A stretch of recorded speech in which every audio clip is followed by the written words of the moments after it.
Hello everybody! So we are doing our live UFO UAP Skywatch tonight. We're coming to you live from Wiltshire here in the UK, right in the heart of Crop Circle country, just down the road from Stonehenge. So help us tonight spot the strange and anomalous in the night skies. We're getting the first few stars out, but that lovely blue colour means that the sun hasn't fully gone round yet. So as the night moves on, we're going to see more and more stars. It's going to get darker. We're going to see more and more moving objects there as well. There's one moving across the screen already. DJ, how are you doing? You're already in. I think you're first. Oh, Carl's come in. There's a quick second. How are you guys doing? I don't know how long the Skywatch is going to last tonight. The forecast says clouds and rain, so we'll have to keep our eye out there. AWA as well there. Why won't we see any aliens anyway? Well, this is the thing. We might see something strange. This is the whole point, isn't it? It's a hunt. We're looking out for anomalous movement there, behaviors. We have seen some very interesting things over the year or so. We've been doing this now. I think we are coming up on our year anniversary. Yeah, we've seen some very, very interesting things. Last night was pretty cool. We had, again, lovely clear skies there. So hopefully, as the night moves on there, that sun goes around, it's going to get darker. There's going to be more contrast. We can see some beautiful, beautiful stars and movement there. So do let us know where you're watching from tonight. Say hello when you're joining us. And also spot tell us the grid references of the things that you see, and if they're interesting we can zoom in again tonight there. Ben, how are you doing as well there? Oh, you've seen I've sent you some strange stuff. DJ, I just like the one we saw just earlier there, the volcano. That was pretty cool there. Terry is in as well. A up is in, good to see you there. And Indigo there, good evening. Just been watching Jupiter and Venus. We've got a very good alignment at the minute there. I haven't seen it yet myself, but I'm sure I'll get a chance to at some point. It's perfectly positioned around the back of the bloody the town where I don't get a good view there. And greetings from Gosport. Good, so good to have you in as always there. TikTok Banda, how are you doing? And okay, but if there's any intelligent life out there, it just has to be in another galaxy. So that was the mainstream scientific position, wasn't it, for a while? But I didn't realise, it's a very good question, because I didn't realise that, oh look, got some movement on the screen. I'll zoom in on those in a minute. But I didn't realise that that actually comes from, before we knew there were other planets around all those other stars. All the dots that we're seeing tonight, again, it's not clear yet, but see all these are other stars like our sun. But we didn't know, or say mainstream science didn't know they had other planets, but we've now got the technology that we can detect those other planets in orbit. So now the mainstream scientific opinion that life is just going to be absolutely bloody everywhere. And now we are starting to look. We are starting to see these little early indicators that it's everywhere. Now, is it intelligent? Is it going to be able to reach us? That is very much up for debate. But there is some very interesting things out there. And thank you for the follow. Where are you joining us from now? And Ben, I won't be able to see the lineup. Bloody clouds are. Ben, I'm hoping the clouds hold off for us there. The weather isn't looking great, but we're going to make the most of it until then. And how are you doing? Good to see you in. There. Oh, guys, I think we are actually up to date. So I've caught up with the chat. There we go. So yeah, if you are just joining us, we are doing our live UFO UAP Skywatch. We are coming to you live from Wiltshire in the UK, which is right in the heart of Crop Circle country, just down the road from Stonehenge. Lots of strange things in these skies tonight there. So do help us spot the strange and anomalous there. Drop the grid reference in, and if it's anomalous, we will zoom in on it there, and the mods will activate the interactive grid so we get to see it. But do say hello. Let us know where you're watching from, and yeah. How do you feel about the phenomena? Now, that blue that we are seeing there is very beautiful, but that is the last bit of daylight. The sun hasn't fully gone around yet, so as that moves on, it's going to get darker, and I'm going to have to keep tweaking the settings, just like this, and we're going to see more and more stars, objects, and movements and things. Look, we've got some movement right here. Should we zoom in on it? Zoom mode activated. Now, most of what we're going to see tonight, and this thing here, is probably one of the many, many man-made satellites and objects that are up there flying around the Earth. But it is worth, if I zoom out there, it's worth keeping your eyes on it there, because you never know, at any point that could stop dead, shoot off at speed, change its course or trajectory, and if it does one of those things, it is definitely not a man-made satellite or anything explainable up there. They just can't do those sorts of things. They're falling to Earth in a big circle, and that tells us for sure. So we've got to keep our eyes out there. It does happen there. Marcus and DJ, thank you for the gifts there. And DJ, nom nom nom. Thank you for feeding Alan. Appreciate that, guys. All the gifts, the subs, the patrons, the members, all that jazz goes back into the stream. They're helping us improve what we do there. And if you're new, say hi, and please consider subbing. DJ, 100% there. Thank you for that. Yeah, guys, do make sure you're following, subscribe, whatever it is, wherever you are there, because we're on pretty much every night. Clear skies. This is the UFO UAP Skywatch. Cloudy skies, which happen semi-often here in the UK. it's the alien radio signal hunt there. We're like the film Contact. We're listening out for potential messages from distant civilizations. There's this say hello there. And where are we from? So we're from Wiltshire in the UK, and now that is just down the road from Stonehenge. It is where most of the crop circles happen. It's this weird landscape. In fact, this little town that we are based in is called Warminster, and you probably haven't heard of it, but we should have, because in the 60s and 70s there was an amazing UFO UAP flap here that lasted 10 years solid. It wasn't just one or two sightings. It was consistently happening week on week on week there for 10 years. A crazy place right there. So this is a camera there. It's just a camera, long HDMI lead there and a good lens, letting in a lot of light. It lets in about 2.5 times the amount of light that the human eye can see, and that is why it's still blue. So for me, outside looking out the window, it's pitch black, but there is still the sunlight there that my eyes just can't pick up on, but this lens can. So that is going to fade out, but keep your eyes on those moving objects. Remember, we need to see them stop dead, shoot off at speed, change their course or trajectory. Something like that tells us for sure that it's not one of the many man-made satellites that are around up there. But yeah, flashing coloration can be of interest too, but they're not a slam dunk there. Did you hear about the black hole where a star entered and came back out a few days later? No, TikTok. That's meant to be impossible, isn't it, due to our understanding of black holes? It's very, very interesting. Carl, thank you for the gifts there. Appreciate that. All goes back into the stream there. And I see the hearts popping up as well, guys. It is the likes, the shares, all that jazz that helps us reach more and more like-minded people like yourselves. You never know who's going to come in and what experience with the phenomena they're going to share, helping us all piece of this puzzle together there. And where did we have a look there? And hello from Patchway there, near Bristol. Excellent. Do you remember the Warminster hum? So, was it Graham there? Good to have you in. I work in Bristol as well. So, no, I don't remember the Warminster hum. So, I'm pretty new here. About a year and a bit that we've just moved in. I came from Essex, so it's much more built up, lots more light pollution. And again, I didn't know about the Warminster thing. I didn't know about any of the weird stuff that happens in this town until I Googled it, going, where am I moving? I better check it out. And oh my God, there's so many weird things here. I didn't know we had, I knew we had some strange sounds to do with the thing. That's how it kind of all kicked off, but not the general hum, because doesn't Bristol have one of these anomalous hums that gets heard every now and again there? And Simonzi, how are you doing? Good to see you in there. And Indigo, you joined the Discord. Oh, excellent. I will check over there. I'm a bit slack at the minute, but I will be catching up over on the Discord. So guys, if you do want to join our Discord, link in bio for that one. You can all hang out offline, off of the stream there, but we share all of the interesting news articles, all the podcasts that we find over there. Plus, my favorite bit is your personal experiences. You guys are sharing your first-hand accounts with the phenomena that you just don't get to hear anywhere else, and that is my favorite bit. That's the one thing that's really helped me understand the phenomena, change my opinion on it quite a lot there. So yeah, that is my favorite bit. You can add yours or just read through what is already there. The hum there, a paranormal phenomena. There's so many strange things out there in this world. We had a fantastic account from Rich, one of our chaps on our regulars here on the stream, and reading that on our personal experiences section about, I think, sort of a wolfman sort of thing seen one night, and you just think to yourself, like, I mean, we're into the UFO stuff here, but if this is true, if it was always true, what else could be going on out there as well that the mainstream just kind of ignores? It does open up all of the things there.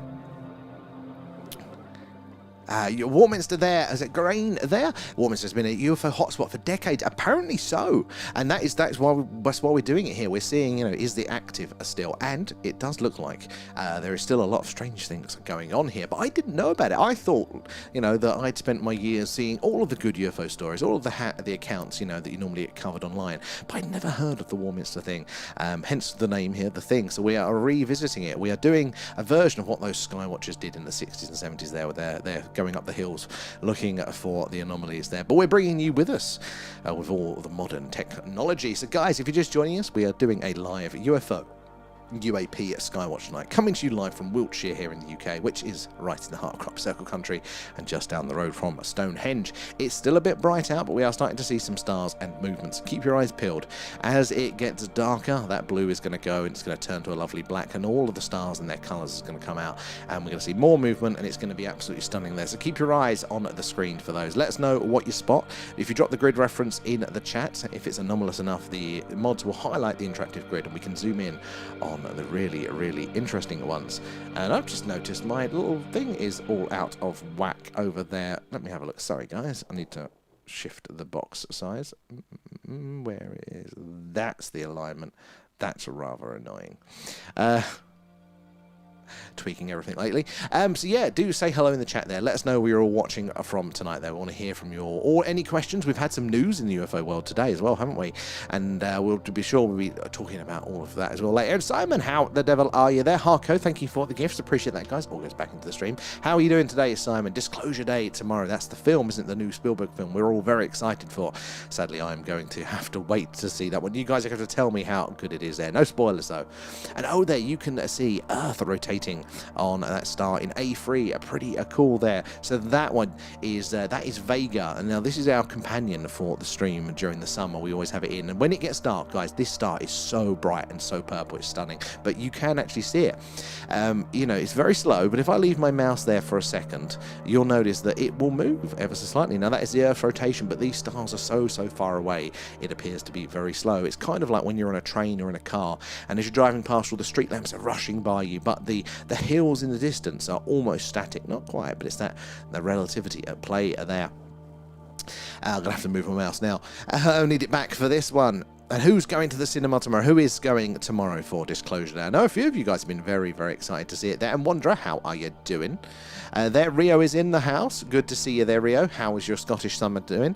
And Brittany, thank you for the follow. Where are you joining us from tonight there? And I'm good. I'm glad you are there, Simon. Much better. I'm glad to hear it. And it's always good to see you there. We've got your wonderful mirror up there. Simon made that one for us there. For a picture of Alan. And Brittany, are you in the EU? Yes, well, technically... the European... Oh, no, we're technically out of the European Union now. We're in the UK. So we are in Wiltshire, which is where all the crop circles happened. Just a few minutes down the road from Stonehenge and not too far in the other direction for Glastonbury. So a very ancient and mysterious landscape here. Long history with the phenomena. The weird and wonderful. Good spot in there, Simon. I'm going to keep my eyes on these ones. And great, now I was only 30 miles from Wilmington when I saw my only UFO. Oh, got to tell us about that one. Was it like a strange light in the sky, or did you see a craft? And this is what is fantastic about technology these days, is that we can jump on here tonight, we can do all this together, we can have these sightings together, but my favourite part is hearing these accounts that just would have got lost to time. You know, they don't quite make the news, but hearing your accounts with the phenomena has really totally changed my understanding of what might be going on there. It's been raining all day, so peak Scottish summer. That's sunbathing weather there, Rio.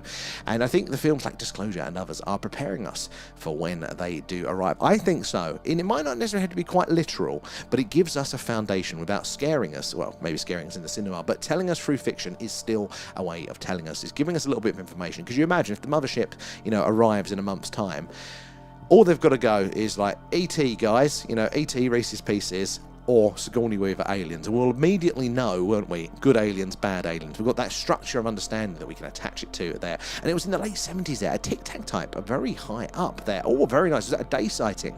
God, I'd love to see something like that. We occasionally go up the old Iron Age hill forts that do surround the town, where the old skywatchers used to go. And we bring you guys, obviously, with us for that one. Hopefully going to be doing one over the next week or so like that. But it's a very different experience, actually, being out there with your own eyes on it there. I get very Scooby-Doo out there.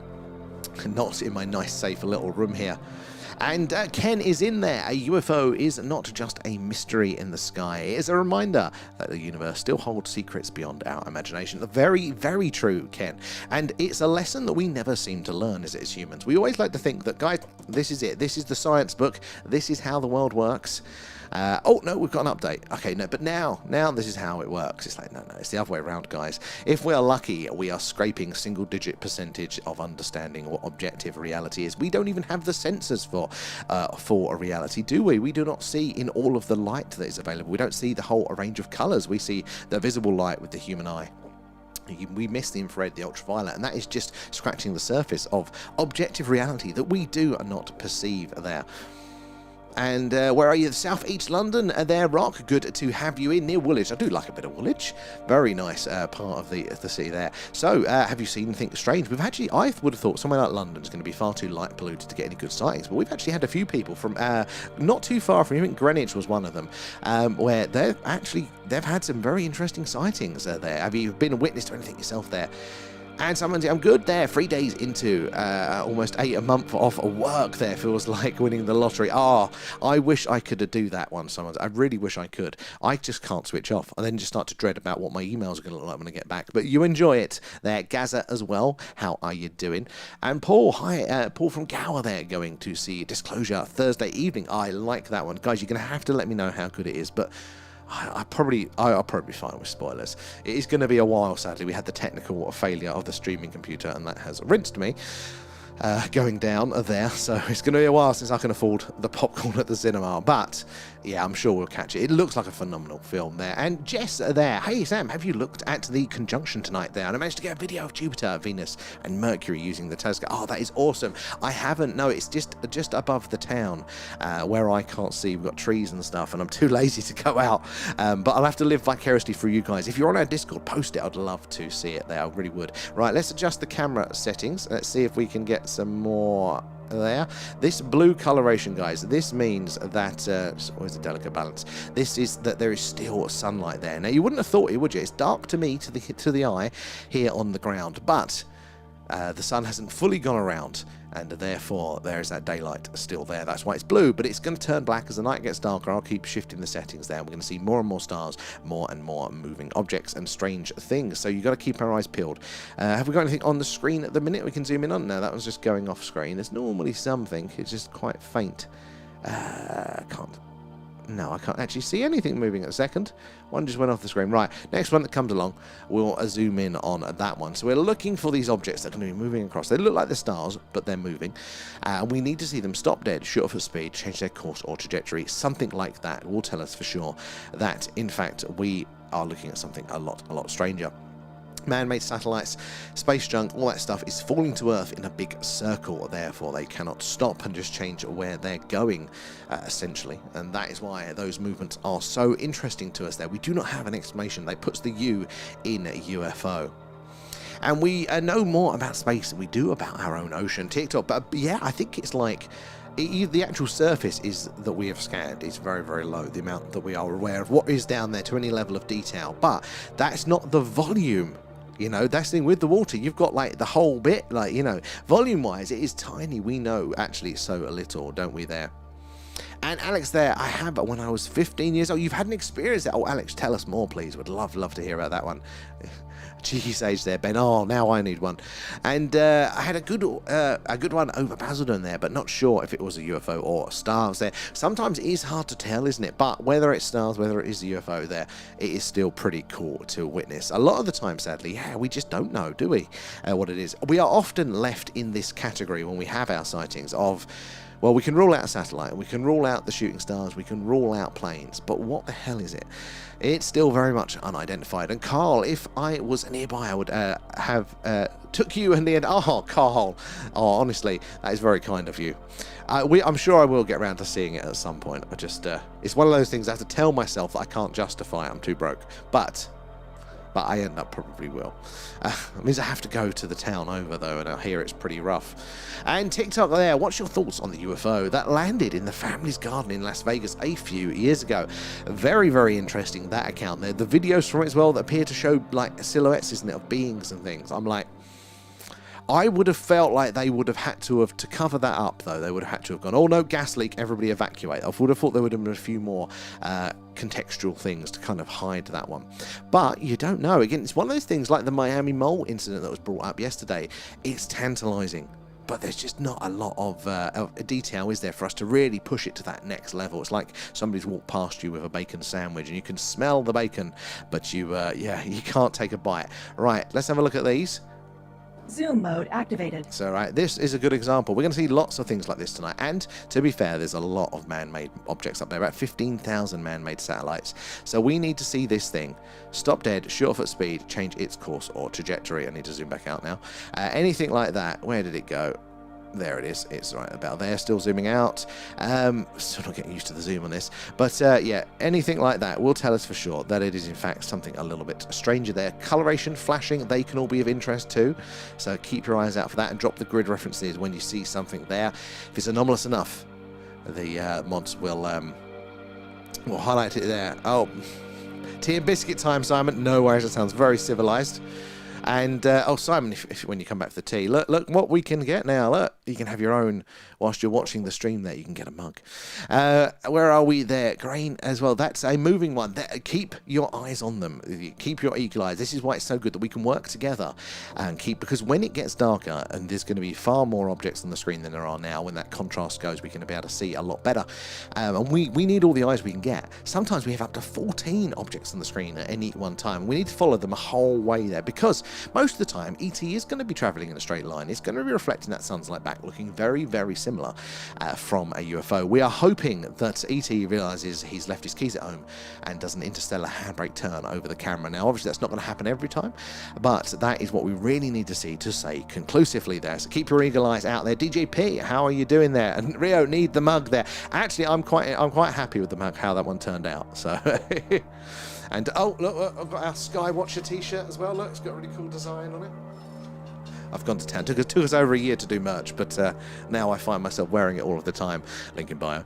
And I'm hoping to get a shirt there when I get paid there. Oh, Ben, thank you. We do appreciate that. And again, all of the revenue, not only is it always going to the stream, but specifically with the merch, we're putting it all into our fund to take the show on the road, to kick off our UK tour with our first on location outside of this town, basically.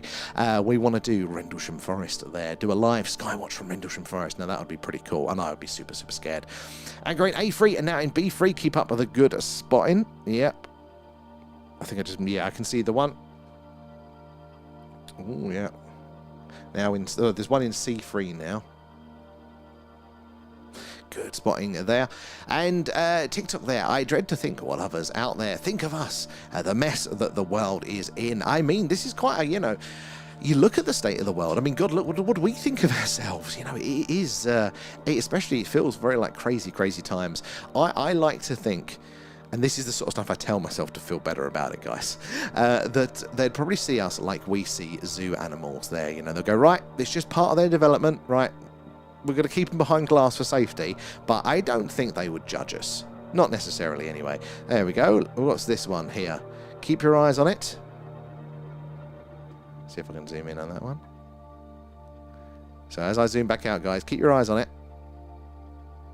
And then follow it across the screen. So it's going in a straight line. If it's a straight line, we can't say for sure that it is anything other than a man-made satellite. But it doesn't necessarily mean it will be. It said man-made satellites, UFOs, are going to look very, very similar until they do those anomalous movements there. Great, keep up the good spotting. And how do I buy stuff there? Rio, so it's there should be a link in bio, but essentially the website is shop.thethinglive. No, the thing UFO.live, sorry. Shop.thethingyufo.live. There we go. Lots of dots in on those ones. And DJ as well there. I'm okay. I'm currently into my 3rd month of recovery for open heart. Said, Jesus, DJ, that is quite... Well, I'm glad that that's gone well. Very well. How long is recovery on that one? Well, you can keep us company here tonight there. Definitely wishing you a speedy one there. And Ben, where will be the first stop on the road show? So probably Rendlesham, mainly because, coincidentally enough, mine and Pete's dads do not live far. They don't live together. That would be even weirder. But they don't. Both of them have just turned out that they now live in Suffolk. So it's a bit of an excuse that we can tie it together. The first one's always the hardest because you've got to test equipment, make sure, I've got to buy the thing I don't have. But once that's out of the way, once the first one's out of the way, and then Pete's got the taste for it, we should be able to do it a bit more frequently. And we've actually got a list. I'm trying to put like a little post-tour poster together because I think it'd be cool. But we've got a very interesting list of candidate places. Just hope that the weather pans out though. When you book something in, is the weather going to hold for us, or will we have to resort to doing I don't know, a ghost hunt if it is cloudy and rainy, right? Let's just push this one up a little bit more. Still very, very blue at the minute, but we're seeing more stars, starting to see some of those colours coming through there. Apparently UFOs have been sighted. I would not be so more during big disasters. Makes sense, wouldn't it? They're interested in our response, what's going on there. During times of war and things like that, again, extra eyes on what's going on here. Lots of reports, and it makes sense. We'd be very interested in those events as well, wouldn't we there? Thank you there, hence why I've not been on there. Or DJ, you never have to oblige with that there, but we do wish you a speedy recovery. But we always do love to see you. If it is fitting with the recovery there. But yeah, definitely a speedy one for that one. Where did we get to over on the tube? So I'm bouncing between two chats tonight. So guys, if you are just joining us, we are doing our live UFO UAP Skywatch tonight there. We're coming to you live from Wiltshire here in the UK, right in the heart of Crop Circle country and just down the road from Stonehenge. So do keep your eyes peeled for the strange and anomalous tonight. Say hello in the chat as well. Tell us where you're watching from. Ask away any questions. We've had some interesting developments in the UFO world today, which we'll get through, I'm sure, pretty soon there. But say hello. Yeah, I'd love to hear where you're all watching from.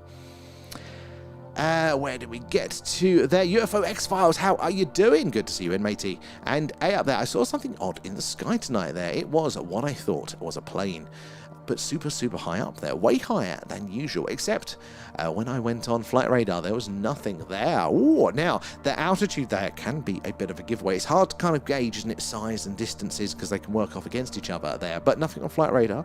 And then, at the very least, it's got to be military. Very interesting for that one. Well, did it just sort of look like, was there any strobe flashing, or was it just that moving dot? And was it, how dark was it as well? A very cool sighting there. And so Mumsy there, I agree there. I'll be bored after 2 weeks there. Fingers crossed, there's lots to do. Honestly, yeah, I can't sit still, which is probably more of a problem. But I like the idea of time off there. Oh, and your X-Files, I live near those at the mall in Miami. Really, so what's your take on the Miami mall stuff? Because I've only seen the bits that, the odd YouTube video that goes around or TikTok clip or something like that. That being somebody local, getting, your finger on the post, you've probably heard more first-hand accounts there. You got to let us know what you think of that one. Scooby as well there. I'm late. Did you already comment on the Grush thing? Not yet, Scooby, not yet, but I'm looking forward to, because that is absolutely fascinating stuff. It really does feel like they've pushed the needle forward again, haven't it, with that announcement. So guys, we're going to be talking about the latest developments shortly in the UFO world. Essentially, we have got one very big notch closer to a proper disclosure. I really do feel that went very well for them today. And Raf is in the house. How are you doing? Veronica as well. Hang on, did anyone see the Cosmic Kiss tonight there? I didn't. Yeah, it was in the wrong place for me to see it. Did you catch it there? Nothing new really, just a call out to the president to format an EO, the executive order, and disregard the NDAs on the subject. So I felt there was a few interesting things with that. Obviously is, I think, really key. So basically, they were all oh, that's a nice blue one on the screen. They were basically saying, right, Trump, we need you to do this. You're the man. You're gonna be the disclosure president, right? Creating a lot of hype from that. But apparently the rumor is now that they are going to basically make the whistleblowers safe when they come out there. No complication, no worrying. The whistleblowers will be immune. So that's going to hopefully get more people coming out with that first-hand experience, willing to testify.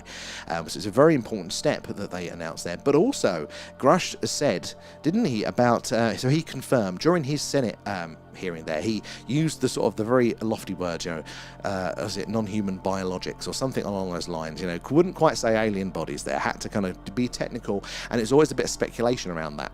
It was a bit vague, but he did come out, I think, this time and say that from his knowledge, there's everything from bipedal aliens to sentient plasma life, which is, I think, well, it pushes the needle, and this is exactly what we have been speculating. And how many colouring books have we got left there? We've still got a few left. We've still got a few of the colouring books there ready to go for people. I haven't, it's got a separate shop link, so I'll have to connect it to it. But you have to reach out to me directly if you do one of our special awesome colouring books there. The AUP are made, and they are amazing. They're adult ones, don't worry. It's just Alan getting up to things. Exactly, Indigo there. And don't forget to like and subscribe. Raf, thank you for that one. Yes, guys, it's the likes, the shares, all of that jazz that helps us reach more and more like-minded people there, like yourselves. And the more eyes and minds on the old phenomena, the better. The more we can all piece this puzzle together there. So we really appreciate that. You never know who's going to come in and what experience with the phenomena that they are going to share. It's amazing, I think, some of the things that we have heard from you guys coming in there. But make sure you're subscribed or followed, whatever it is, wherever you are, because we're on pretty much every night there. Clear skies, it's the UFO UAP Skywatch. Cloudy skies, it's the alien radio signal hunt. So we're always doing something there. So Paul, how are you doing? Good to see you in. Oh, and you've gifted a member there. How have you been there, Paul? Good, and thank you for the membership. Appreciate that. All goes back into the stream there, help us improve what we do. But who got that one now? That was Is that Martin there? You've now, as a member mine, not only do you get access to the cool custom emojis, but you'll also be able to join us for our deep dives there. So next time there's going to be a release of these documents that the Americans are putting out there, we tend to just jump on and run through them all with our patrons and our members there in real time. So you'll be able to join us for those ones there. And I live near the airport, so seeing planes as they pass over, but I've never seen one this high. It was silver. Oh, it was still early evening there. No flashing lights, just a silver tube. So that does point to the anomalous there. Now, again, living by an airport. Again, we're not into the realms of scientific necessarily, but you'll have that experience. You know, your gut will be so familiar with a bit of physics, how planes fly, what they look like there, that, you know, I think 9 out of 10, you're probably going to be able to, your gut is going to be accurate on that one. But yet, this was anomalous. This highlighted itself to you as an interesting sighting there. I mean, the silver as well is not a common colour for planes, is it, these days? So that could be a very interesting sighting indeed. And at one point, I thought it didn't come out the other side of the cloud, but eventually it did. But it wasn't a large cloud. It took a while, so maybe it was varying its speed. Again, that'd be very difficult for an aircraft to do there. I love a UFO watch there. Lisa, how are we doing? Lisa and William there. Appreciate that as well. We're based right in the heart of crop circle country, so our skies are normally pretty busy with the phenomena. See if I can get some more out of this. If I lower the contrast, because I think I might need to crack the camera's brightness up. But that blue, that is still the daylight. That is, yeah, the sun hasn't fully gone round. But as it does, as the night marches on, we are going to see more and more stars. It's going to get much darker. And we're already getting some of the colours there. Look at how bright Vega is, right on the line of A and B2 there. Actually, the grid's misaligned, because for you guys, that's A2. Over on the tubes. We are running a temporary technical setup there, because we had a massive computer failure. Hopefully it'll be back fully by the weekend there. And we're up there on the phone tonight as they're struggling with highlighting the squares. Oh, up, don't stress about it. It's all good if you manage to, but don't worry too much about it if not there. Raf can jump on. I wish I had taken a picture, but I was putting the bins out and listening to the US briefing on. It's always the way. Like the times where I've had a physical sighting out and about there, the last thing I remember to do is actually record the damn thing. And the one time I did, it was the worst video ever, because I was so focused on the object there. And you can understand why people always have these bad footage of it there. It is definitely always the way there. Jamesy, how are you doing? Good to see you in. Right, I'm going to bounce back over to the TikTok. Holly as well, and Lorelas, thank you for the gifts, guys. Gift subs, members, super chats, all that jazz does go back into the stream. Help us improve what we do. Or actually, this time we're going to take the show on the road, so we're looking to do this live on location soon. Hopefully from Rendlesham Forest. That is the plan. Right, where do we get to in the TikTok chat? So, what did you make of Spielberg coming out and saying that he now believes in what we all do? Oh, I mean, it's tantalizing, isn't it, DJ? It is tantalizing. I really do want to believe that he has got a lot of information there, and he's been encouraged to kind of seed that to us through film. It's hard to know, but, well, maybe we will know, actually, after the release of the film, and maybe it will all come out, and it will be like, yeah, lads, that's what I was doing all along there.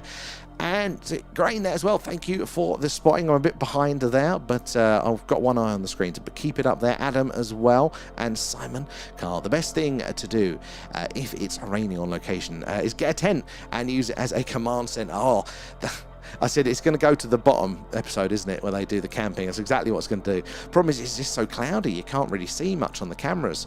But we'll have to figure that out. I mean, if not, I'll just turn into like a ghost hunt or something if we've gone all the way. But I've noticed with our little cluster for our UK tour, the map we're drawing of all the UFO hotspots, luckily they are kind of clustered, so we should be able to do, like, you know, a couple of days at one place and a couple of days at the other there. But I'm getting ahead of myself. We've not even done the first one. Although we should be, as I said, doing our local on location, going up to the old Iron Age hill forts here locally, where there have been some very anomalous sightings over the years there. So we should be doing that again soon. We've got a nice one coming in from... What square is that? That's D2 or D3? Yeah, there you go. D2 going into D3. Keep your eyes on it. We're looking for that anomalous movement there. We'll zoom in on the good stuff. Can't wait for the eclipse in the west of the UK in August. I will totally miss it, TikTok. I'll forget about it. How are you doing, Holly? How have you been there? And Hoods as well. Where are you joining us from tonight? Thank you for the follow there. And Speed Clips there. Remove the lines. Can't. Well, we can, but we need that to help us identify where it is. Not everybody will catch all of them. And sometimes we have these anomalous flashing and so it's not there all the time, but like there'll be a flash once every 20 seconds from the same spot. So when we're trying to highlight some of these anomalies, the grid is very, very useful for that one. And Loris there, been looking forward to the live on location. I missed it last time there, the plastic bags and all. Loris, it is an experience, isn't it? And we have a little treat. I say we have a little treat there. A-Up has set up a little treat for us for that next on location. So we've been waiting a while to pull that one out of the bag. So yeah, it should be fun. So we should be doing that one, hopefully, if the weather sorts itself out and we're looking like we're going to get a run over next week. We should be able to try and book something in, hopefully, then. But yeah, we're generally looking at dates to kind of get the show on the road for Rendlesham there. So all gifts, subs, memberships, Patreons, all that jazz, merch especially there, going into our little on the road fund there. What's the purple dot in B2 there? DJ Lethal.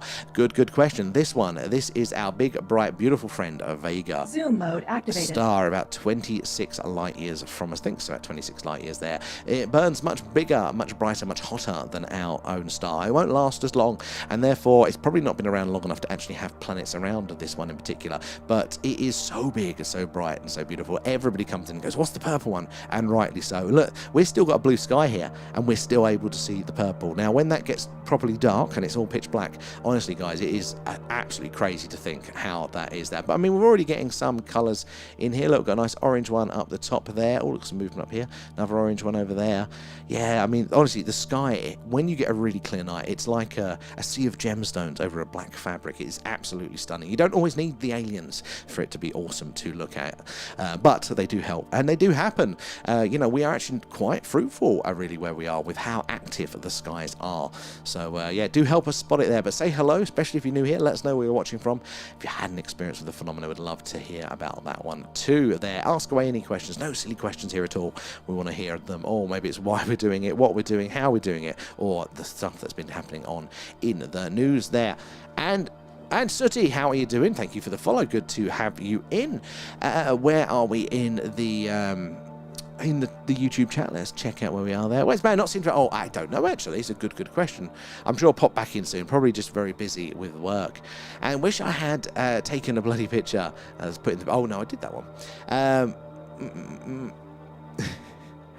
Oh yes, A-Up, yeah. The surprise. It's been waiting patiently for our next on location. Not even Pete knows, although I don't think I'll be able to hide it from him. There. And Indigo there, skeptics query, why no footage?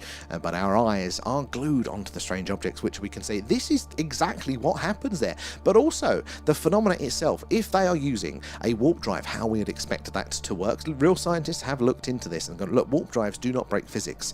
In fact, they are more than possible. You just need a hell of a lot of energy, so it's still theoretical for us. But we have actually, also I say we, the royal we, scientists have actually mapped what a warp drive in action would look like, how it would affect the environment. They've overlaid that over these UFO images and videos. And you know what? It looks like that is being used there, but part of that, it would make it blurry as well. So it's not all just down to us. It does look like, you know, that in fact, you know, maybe that is part of it as well. And Rich is in there as well there. I'm sat in the man cave at the bottom of the garden eating Reese's Pieces, just like E.T. And I wonder if I'll get a visitor after my treats. Honestly, when I'm out after the stream packing the camera away, that thought does enter my head. Am I isolated enough? Am I going to get probed? It does pop into my head. Hopefully not. At least if I'm going to have to go through that, I want it to be on the live. There. What's that? Go not get. No, go not got. What's that for?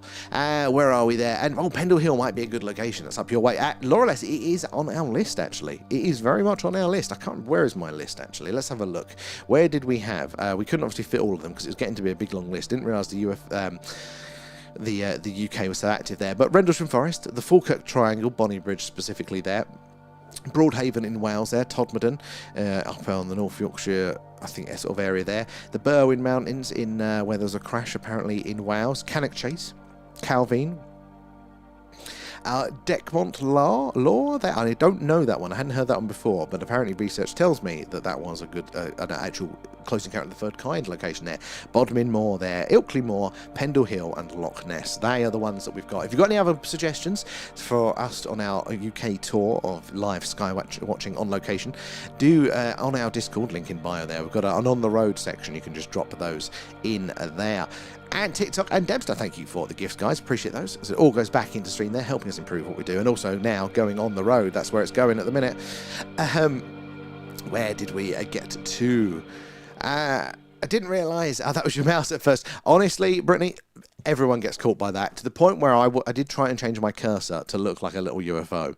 But then I realised it was my work computer, and I had to deal with a UFO on as my cursor all of the time. But everyone, even I've got it, and I'm the one controlling the bloody thing. Debster is in. How are you doing there? Drewski as well. How's your week going? GWAC, and good to see you there. And I got to Dartmoor for astrophotography there. What's the signal like on Dartmoor? Because this is the thing, we haven't got Starlink yet, and this is one of the main barriers for us, because without Starlink, it's going to be difficult to stream. We're quite fortunate, the ones that are local to us, there's better signal up on those Iron Age hill forts than there is in town. But yeah, Rendlesham apparently is notoriously bad, so we've got to sort out a Starlink so we can stream to you guys there nice and consistently. But I have ordered one of the old big portable power bank thing, the battery banks for it, so we are slowly getting there. Baz Vegas is active, well, but what's it active with though? So I have some stories of Baz Vegas. But yeah, give us some other ideas of where we should go on the road there. If you want to help us get there, remember, link in bio. We've got some really cool t-shirts there. All goes back into that one to get us on the road there. Or, say, a little mug for your relaxing coffee. Oh, my favourite thing at the minute, the new favourite thing, this is not a QVC, don't worry, I'm just excited because I've just got all the samples through. We've got our own UFO logbooks there, quite thick. Look, you can log all of your sightings in there. Which I will need to start actually filling out for the things that we see there as well, link in bio. Defo not UFOs there. I'm sure we could make an acronym up for that, though. Oh, Venus and Jupiter are out strong tonight there, Rush. You are not wrong. Sadly, they are over the part of town where I can't get a good shot. Otherwise, I would love to see it there. Ilkley Moor, yeah, exactly, that was on the list there. Derbyshire is quite spicy. And we have some dark sky locations. Well, wait, spicy. Is it the spicy that I use, or is it like Kate's book talk spicy? Because, you know, Derbyshire has got a sort of a reputation then. Pete would get excited. But yeah, no, any good locations that have got a link to the phenomena, then we are interested in adding to our list. It's going to be an ambitious list. We've not even done the first one yet. But yeah. We'll get there eventually. Just got to put a date in, I think, and pull our fingers out to do it there. And Indigo, I was just mentioning Todmorden today there in a UFO group chat there. Danny Robbins has covered some UFO cases. He has. They don't normally cover that many, sadly. And I think it's because they don't perform as well as the ghost stuff. I think that is probably why, sadly. But I was pleasantly surprised that they were covering it in this one. Look, it's getting much more attention lately, isn't it? General UFO stuff. Again, we're a little bit behind the US, but I do think it is all changing. We're going to be getting the, well, I don't know if we'll actually get the I told you so, but hopefully the stigma will go. When that stigma goes, more people are going to be able to share and realise that they've had anomalous experiences, because this is it. It's not everybody that is actively suppressed. A lot of the time, people will see something and just go, no idea what that was, probably a plane. You know, totally subconsciously. We've had people come into the stream, be in our community for months and go, yeah, no, I've never had an experience, until somebody shares a similar experience and they go, oh no, I've seen that. You know, and you go, what do you mean? What you just said before? Yeah, no, I don't know, I just forgot about it. So, very interesting part of the phenomena, that is. The spicy I use there. Although it would make sense of why your Allens are that sort of spicy. And yeah, mainly goes, but he's covered some good UFO. He has done a couple. I do like a little bit of uncanny there. Where are we over on the TikTok? Let's scroll back over to there. GWAC, thank you for feeding Alan. And Mad Fonts as well there. Thank you for the gifts, guys. Appreciate that. Gifts, subs, members, patrons, super chats, merch, all that jazz goes straight back into the stream there, helping us improve what we're doing there. New kit helping our chances of observations and, you know, getting that evidence directly. Look, we're starting to get all those colours coming out of those stars now. Absolutely stunning. But it is going to get darker. We are going to see more stars, more moving objects, more colours. It's going to be be amazing. I'm very excited for tonight, if you can tell. So keep your eyes looking out for the strange and anomalous up there. Have we got any movement on screen? There was one a second ago, but it just gone off screen. Looking for something to zoom in on there to give it a little example. Well, essentially, you're going to see these dots, but they're going to be moving. And now, lots of man-made objects up there will be doing just that. So the only way we can filter them out for sure, that we can say definitely that it is a UFO, is if it stops dead, changes course, speed, or trajectory. Some anomalous movement like that will tell us for sure that, in fact, it is something a little bit stranger. So do keep your eyes on it there, looking out for the movement, even if it's gone, there we go, like this one. Zoom mode even if it's gone activated. in a straight line. There we go.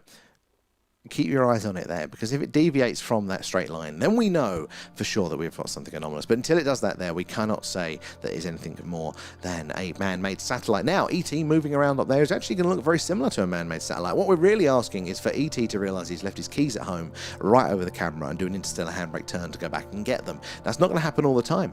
Most of the time, they are going to be travelling in straight lines. That is the most efficient path, isn't it? Between 2 points is a straight line. They're going to be reflecting that sun's light back down there in the same way that those satellites do. It is so, you know, just because it hasn't done something anomalous doesn't mean that it is definitely a man-made satellite. But we just can't say for sure, frustratingly. But keep your eyes peeled. We do tend to see some very, very strange things indeed. There, Laura, my mum said that there's apparently a lot of sightings at a place called Menwith Hill. That rings a bell, actually. Why do I know that name? Yeah, that does ring a bell. I'm going to have to look for that one up there. Thank you, Laura. That's that. And GWAC loving the stickers there. And are you using one of those books as I live stream a log to jot anything down interesting? I'm not at the minute, but I'm thinking of doing it for the radio signals. I keep meaning to. The problem is that it takes me so long to write anything down. You'll be sat there for 5 minutes of silence. But I think I should. I used to take notes, but it's a ball ache. Oh, that's a bright one. Oh, there's one in front of it as well. They're cutting across the screen. Where's that? Is that in C2 there? Some good men there. Keep an eye out for the strange and anomalous there. That anomalous movement's there. Uncanny, didn't he just do the 2 seasons? He's got a few, and they're doing one called Uncanny Cold Cases at the minute, which, let's be fair, guys, what I liked about Uncanny was all the new stories you hadn't heard before. And these ones are cold cases, so they're just the general UFO ones they're having a bit of a podcasty discussion about. Did you do 2 or 3 seasons? I'm sure they'll bring it back when they realise this one wasn't as popular. And Drewski, oh yeah, I tried the YouTube yesterday, and the interactions and the clarity is better. Is it really better? Some people swear it's better around the other way. I wonder why that is. I know it's actually a faster chat over on the TikTok, I'll give you that. But it's funny, some people go, no, one's better than the other. I prefer the YouTube there. I prefer the YouTube. If you want to check it out, TikTokers as well, you actually get to see more of the screen and more of the... Oh, that's a bright one. Zoom in on that one. Look, compared to all the others that we have seen tonight. Now, this again doesn't mean Zoom mode activated. that it is actually in here. But look at the comparisons there to there. Doesn't necessarily mean that there is anything anomalous about it there, but it is different, so it's cause to follow it, to pay attention to it. Again, stopping dead, shooting off at speed, changing its course or trajectory. That is what we really, really need to see. But yeah, I prefer the tubes, but maybe there's sort of bandwidth differences for people. There. Red one appearing at the bottom of B2 there. Right, B2 for you is... Right, let's have a look. I'm going to keep my eyes on those ones.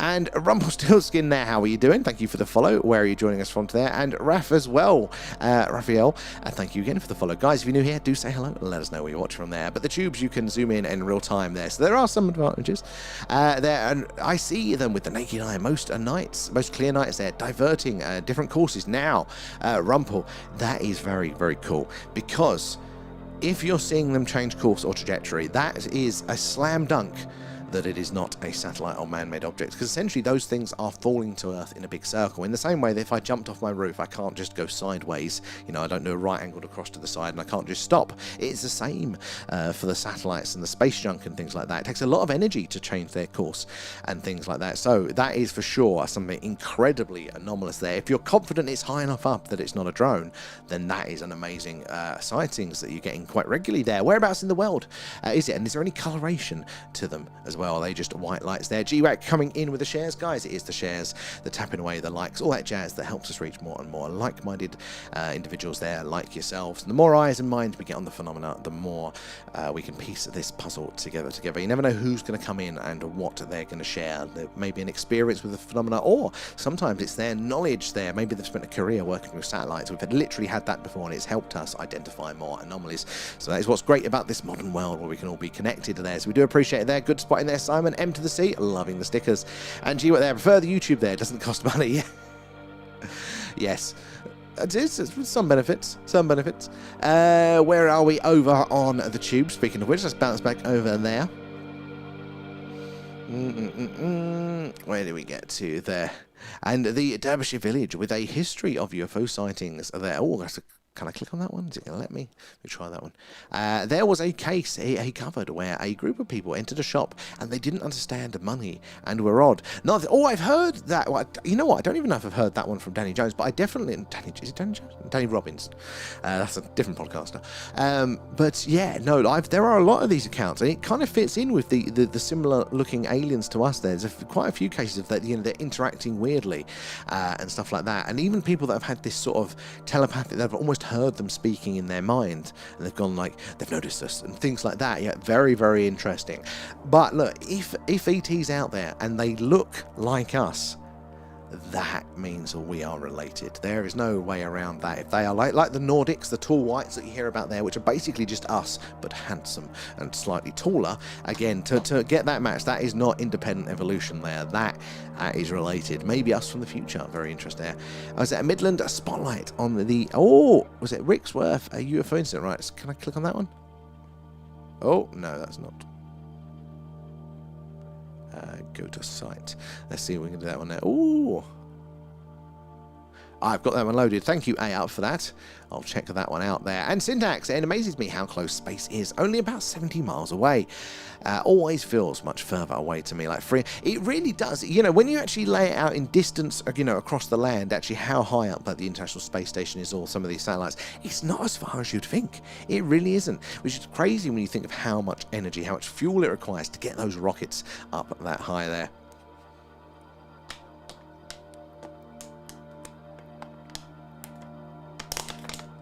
Thank you, out there, for posting that into the Discord. So go if you want to check that out, link in bio. Very interesting things over there, so I'll check that one out after the stream. Right, if you are just joining us, guys, remember we are doing a live UFO UAP Skywatch tonight. We're coming to you live from Wiltshire here in the UK, right in the heart of Crop Circle country, and just down the road from Stonehenge. Lots of weird and wonderful things in these night skies. Do shout out the grids when you spot something there, and if it's anomalous, we will either highlight the interactive grid or we will zoom right in on it there, so we can take a closer look there. Now, what we want to see is those objects every now and again that come across that are moving. We want to see them not just moving in a straight line. We need to see them stop dead, shoot off at speed, or change course or trajectory. Something like that will tell us for sure that it is in fact a lot stranger than a man-made object. We do get them, so we've got to keep our eyes peeled, but it is a hunt. It's a UFO hunt there. We've got to wait patiently, follow them across the screen of our eyes, look out for that anomalous movement there. And you know when we've seen one, because I shut up. I'm a mouth aghast. I'll swear and go... That's how we do it there. But in the meantime, whilst we're waiting for the action, do say hello and let us know where you're all watching from tonight. And yeah, do ask any questions you may have there. There are no silly questions here, so just ask away. Maybe it's about something in the news, the UFO world. Maybe you've got a personal experience or what we're doing. Do ask away. Zoom mode activated. Let's have a look at these two. Look. So exactly like this, but these two are moving in, at the minute, a straight line there. Another one coming in down here as well. It's just kicking off again. So consistent speeds and consistent trajectory there means, as far as we can tell, not anomalous. So keep your eyes on them. If they stop dead, change course or trajectory. That is very, very interesting there. The blue is starting to clear, Drewski. You are not wrong there. Yes, that's going to get a lot. Still going to get a little bit darker. We're going to see. Look at the colours of the stars, though. The purple there of Vega, and some of the oranges, and the yellows as well. Every now and again, you see a hint of green. Absolutely stunning, especially when that sky goes pitch black there. Jules, thank you for the follow. Where are you joining from there? Tap, tap. Exactly, guys. It is the tap in, the likes, the shares, all that jazz. Particularly on the YouTube. If you like the actual video at the top part of it there, that is very helpful. And you never know who is going to come in and what experience experience with the phenomena that they are going to share with us there. And Jay of Some Trades, how are you doing there? And what sector are we scanning? The Alpha Quadrant, Captain. No, we are looking... Oh, there's a flasher. Just around there. Just cool it for a second. If it flares up again... Yeah. Oh, this is interesting. Zoom mode activated. Watching it flaring up. Now, what's happening is basically... they're reflecting the sunlight back. They're still far enough off the surface so they can reflect that sunlight back to us. And if I can go down a bit more, edge of the screen, there it is. Yeah, and so as you see like this, they're reflecting that light back. But when you're getting those flares, they're doing this, like flash, no flash, flash, no flash. So they're doing that as they're moving. And because there's no friction, they will keep that repetition. They won't slow down necessarily there. So that flash, if it's repetitive, if it repeats on a regular cadence, therefore probably just a satellite or a bit of space junk flashing away. But if that flash, if that pulse varies, that can imply something a lot more interesting. So do keep your eyes out for that. As first interesting one there of the night, another faint one here. Keep your eyes on the skies there. I think we are southeast, I think, at the minute. Southeast, I think. And thank you for the follow there. Good to have you. South Carolina as well. I love that. How are your skies? Have you ever seen anything strange in them there? He's indicating, yeah, well, it's not a BMW spaceship then. Vega is looking beautiful. Vega is absolutely stunning tonight. This is Vega, our big, beautiful companion star. Zoom mode activated. Oh, thank you, computer. I'm not used to this screen. Oh no, it's going everywhere. The zoom is still not working as I'd like, but there we go. Zoom back in. 26 light years away from it. Oh, a faint one there. Burning much hotter and much brighter than our star, and much bigger. It means it won't last as long though, but it's still absolutely stunning to see. It's good to see a Vega coming back around. We've got a sticker for that, members and all the others there. You should be able to find the Vega sticker there. Excuse me there. Oi, oi, coming in with the likes. Thank you for that. And, excuse me, they're out there. You found the stickers, exactly.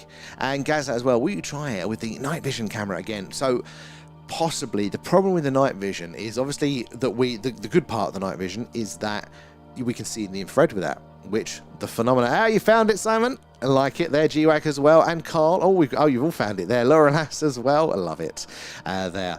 And, where is there? What's that? Gassy, I am very much talking a lot there. Lumen as well, and Geraint, thank you for the follows, guys. So yeah, where was we with that one? The night vision, that was it. Yeah, so look, we're looking in what's called the visible light. It's what the human eye can see, but we're just letting in more of that light. It's how we're able to see all these stars. But the phenomena itself is actually apparently very, very active in the infrared, part of the light spectrum that we don't see with the human eye. Same as the ultraviolet, we don't see that. But this camera is capable of seeing in those infrared. And we have got a cheap set of night vision goggles, basically, that we can plug into and look in the infrared to kind of see if there is anything going on that we otherwise wouldn't perceive. The problem is the lens on them is just really zoomed in, so like we only get to see a small part of the sky, which means that the chances of detecting activity in that one small patch, so we've got to send the camera off basically to get some adjustments made, and then we'll be able to see with this camera, we'll see the full thing. So at some point I'm sure we will have a play, but it'll be a while there. Oh, did you spot a flash, Ayub? And syntax there, Jupiter's very interesting there. I believe it acts like a vacuum there, hoovering up meteors. They do say that one, but I did hear another paper actually talking about Jupiter, basically saying it does that, but it also does the reverse. It does fling them to us every now and again as well. So it's our protector, but also it is our sort of aggravator there. It does occasionally throw them, but that may have been what is actually responsible for life on Earth. So we know about all the comets that have landed here bringing water to Earth, otherwise enough are just a plainly rocky planet. But apparently rocky planets this close to their star do not normally have all of the organic materials that we have, that we need for life. Apparently that's much further out. So it does look like Jupiter probably flung a lot of raw materials at the early Earth there, allowing us to thrive here. And then Liam there, I wonder if alien farts and breath smell like, Well, Liam, funny you should say that, because we did, on part of our deep dive, our members and Patreons deep dive, we looked at a whistleblower that claimed to work with the alien genetics and biology there. I think they're a molecular biologist. And if they're to be believed, and it did sound really credible, lots of people have said, yeah, we work in this field, there's nothing wrong with it. But, you don't ever know. But it did sound very, very interesting and plausible. And they were talking about the Greys. And essentially, their food processing system was much simpler, or however you want to look at it, much more complex than ours. Essentially, in the same way that we perspirate, we sweat out our waste materials, they do that for everything. So they can only really drink liquids, and then they excrete it out of their skin, which might be why they absolutely stink in a lot of reports. So I don't think we'd get an alien fart from the Greys, but apparently they do really, really smell. There's lots of cases around that. And also they can give people nasty infections if the Virginia case is anything to go by, which makes sense if you're shitting out your skin. Then, how are you doing there, Professor? Good to see you in there. How are you doing there? Have we seen anything moving fast and manoeuvring in another direction? Not yet, actually. We had basically almost a week off last week. We've had some technical troubles, and we're still limping through at the minute. So, yeah, we only literally tonight and last night that we managed to get the camera out, but it feels like it's been forever. So we haven't had any good ones yet, but that means it's just going to happen for us there. How have you been there? Maybe my wife is an alien then. She has the dog breath. Well, you never know. You never know. Hybridization is something that is on the agenda quite a lot for us at the minute, especially with the old Spielberg film coming out there. Good spot in there, Garain. And where are we there? G-Wack, feed him. Exactly. When Vega blows up there, will it affect Earth, do you think? Oh, good question, Drewski. You know, I don't know what the range is. So not necessarily all stars go supernova with a bang. Some just kind of fizzle out. And I think our star is going to be one of the ones that just fizzles out. So it's not necessarily a big bang, and it's not necessarily, collapsing into a black hole. But, oh no, maybe the bangs are guaranteed. Oh, I'm getting confused. I think black holes are not always. I don't know what the radius is, actually. You know, what that danger zone is for us. It's a very good question. And Adam, thank you for the gifts. Appreciate those. How are you doing? All goes back into the stream there. Help us improve what we do. And actually, at the minute, hopefully getting us closer to doing an on-location live from Rendlesham. That's where the priority is going at the minute. And where are we there? There's a lot of heat around UFO disclosure in America at the moment there. What's the thoughts on this? John, is a brilliant question, and you're very, very right. There is the attitude has changed drastically. The recent drops, although we haven't had the Roswell bodies just yet, the recent drops do change the game a lot. You know, it makes it much more credible, you know, and, you know, we've had 2 of the official drops, and it feels like there is an incremental improvement. And if they keep these releases up at the same rate of releasing a little bit more of interesting and a bit more complex cases, all that sort of stuff, then we could actually be onto the Roswell bodies at some point soon. It does feel like there's action in the air. And there was a press conference, wasn't there, with some the senators and stuff that are talking about this. They did basically were pushing the president. They're doing a live press conference today, pushing the president, basically saying, look, you've got to do the full disclosure. And the president is apparently going to be giving full immunity to the whistleblowers. And yeah, very interesting that was. It does feel like it there. And verify that big, beautiful purple one is Vega. Absolutely stunning, that star. 26 light years from us there. TikTok, did you know that the Korean people don't sweat? What? No? What's that about, TikTok? Maybe aliens. And DJ, do you think that we already have extraterrestrial human hybrids are living and working amongst us? It's a very good question. So all of this stuff for me is on a spectrum of belief. So 100% that aliens are out there. Are they visiting us here? You know, we're in the 90s, we're in the top 90s, but as soon as we get really, really specific, I don't know yet. I don't feel like I've got enough information on it. I do think it is plausible. I think, look at the reports that we have with people's experience with the phenomena. They look very similar to us, very suspiciously similar to us. So maybe there's a relationship there. Maybe, you know, we're a science project of theirs, whatever it might be. There does feel like there's something going on. So that to me is very plausible. And Adam, how are you doing there? Pink Pony there, can't wait for Disclosure Day to come. The film or the actual disclosure, because both feel like they could be around the corner. Zoom mode activated. Nice, bright, fast one here. Look at this one. Oh, look, and a faint one. That was a faint 2 crossing in front of it there. Right, that's, oh, no, that's zooming in on the wrong bit. Sorry, guys, going to give you a headache. Not used to the new zoom yet. Keep your eyes on it, guys, because we need to see objects like this, but we need to see them stop dead, shoot off at speed, change their course or trajectory. Some behavior like that will mean for sure that they are not one of the many, many satellites up there. But until they do that, we cannot say for sure. Otherwise, another bright one here. So yeah, keep your eyes on them.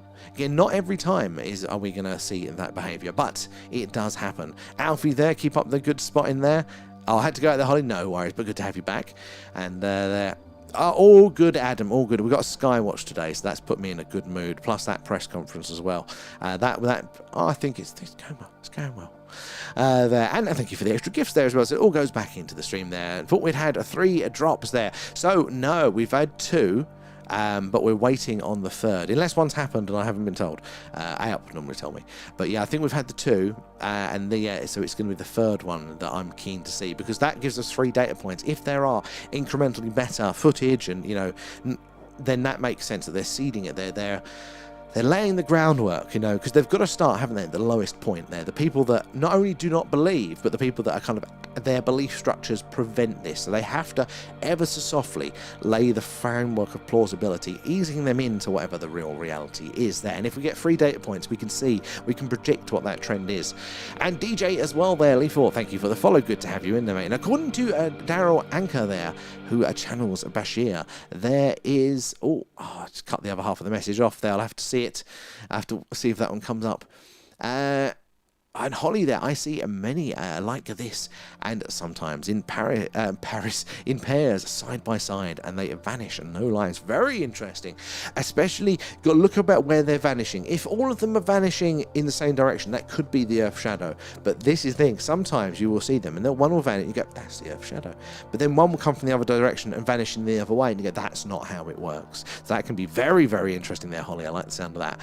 And Simon there, I want to see the one start bouncing off the grid lines, like the old Atari, like the old DVD, pause menu. It never quite hits the corner. Maybe that's what we can do as we're waiting for the action. We did have one of those, games there. 100% Holly there. They all go north. Interesting, they're all in the same direction. Let's bounce back over to the YouTube. Guys, if you are just joining us, we are doing a live UFO UAP Skywatch tonight. We're coming to you live from Wiltshire in the UK, which is right in the heart of Crop Circle country, just down the road from Stonehenge. Lots of weird and wonderful things in these skies. Do help us spot the strange and anomalous. Say hello, let us know where you're all watching from. But give us a follow or subscribe, whatever it is, wherever you are, because we do this pretty much every night. Clear skies, it's the UFO UAP Skywatch. Cloudy nights, we can't get that camera out. We do an alien radio signal hunt, kind of like the film Contact. We've got our own big dish pointed up to the night sky, listening out, hoping to hear ET say hello. Oh, this one's kind of pulsing. Going bright and then getting dark again. Very interesting. Quite subtle, but worth keeping an eye on there. Another one coming in down there. So keep the good spotting up there, and we'll zoom in on those anomalous ones. But over to the TikTok. Where did we get to in your chat? Where did we get to? Sorry, I've missed a few messages, more than I thought. Jupiter's very interesting. No, I did that one. And Professor there, how do you... Oh, that's a nice blue one coming in. Look at that one. Now, apparently, something to do with the solar panels on certain Starlink satellites can cause that beautiful blue colour. Amazing, though, to see. And Professor there, how are you all doing there? Have we seen that? No, I did that one as well, didn't I? I was trying to figure out how we cut there. My Stepmother is an alien soundtrack album by... Was it Alan Silvestri there? 1988. We'll have to put that one on. It'll be our theme. And Liam, that I think Trump is trolling us with disclosure. Sadly, it is a possibility. I'm not leaning that way a lot myself, but it is possible.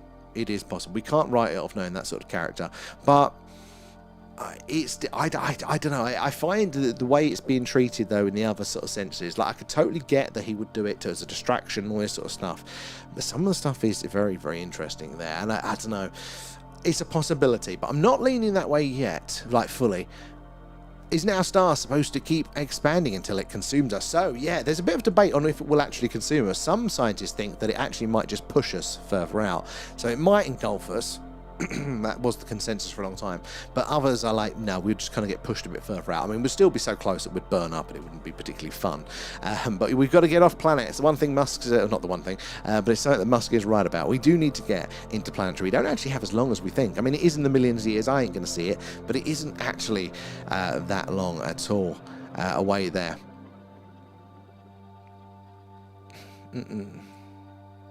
And quasars are, honestly, some of the weird things that are out there in space, you don't necessarily need the aliens. Space is weird, but it's also fascinating there. And after what he dropped on the website there, I think it's trolling, plus the evidence and the videos were crap. So the website, yeah, that was a big disappointment there that they were doing that. I have a feeling that one hand wasn't necessarily talking to the other. They didn't realise, and I'm hoping that was the case. But the videos weren't actually that bad, I don't think, because this is, as we just mentioned, like, you've got to ease in everybody. It's not just for us. We want the Roswell bodies, boom. But it's not just for us, you know. The rest of the world has to kind of be brought up, you know. Those are diehard scientists are like, no, aliens are ridiculous. Then they need to be eased into it, because if we shock them, that isn't actually good for anyone. Society can fall apart at those sorts of ways. So they've got to ease us in. And there was an incremental improvement. The first ones, I was like, oh, some interesting stuff there, but no, I wasn't that fussed. But the second one, we were going through it live on our members and Patreon's deep dive, and it was very, like, I was going, okay, this is a lot of the same old stuff. What I really want to see, guys, is I want to see this in colour. Next video, boom, it was in colour. I'd never seen these ones, but, you know, the top down, normally it's just the FLIR footage, but they were showing it in colour, and I'm like, okay, that's interesting. Now, if that's in the visible light, that tells us more. That's more information. Then there was the other one. It was like, it would actually be good to kind of get a comparison. You know, you see these objects moving around, but it's kind of hard to tell speed, size, and all that sort of stuff. And then the next video, boom, it was normal jet airliner with one of these orbs flying next to it and stuff. And you're like, okay, this is interesting. Again, it's not the Roswell bodies yet, but it was incrementally interesting. So if they do that again, if they just give us a little bit more, it feels to me that they're easing us in. You know, they're taking us out for dinner first. It's the UFO foreplay. There. Immunity for whistleblowers, which I think is absolutely fantastic. But also, something about that press conference they did earlier, the immunity for whistleblowers is really good.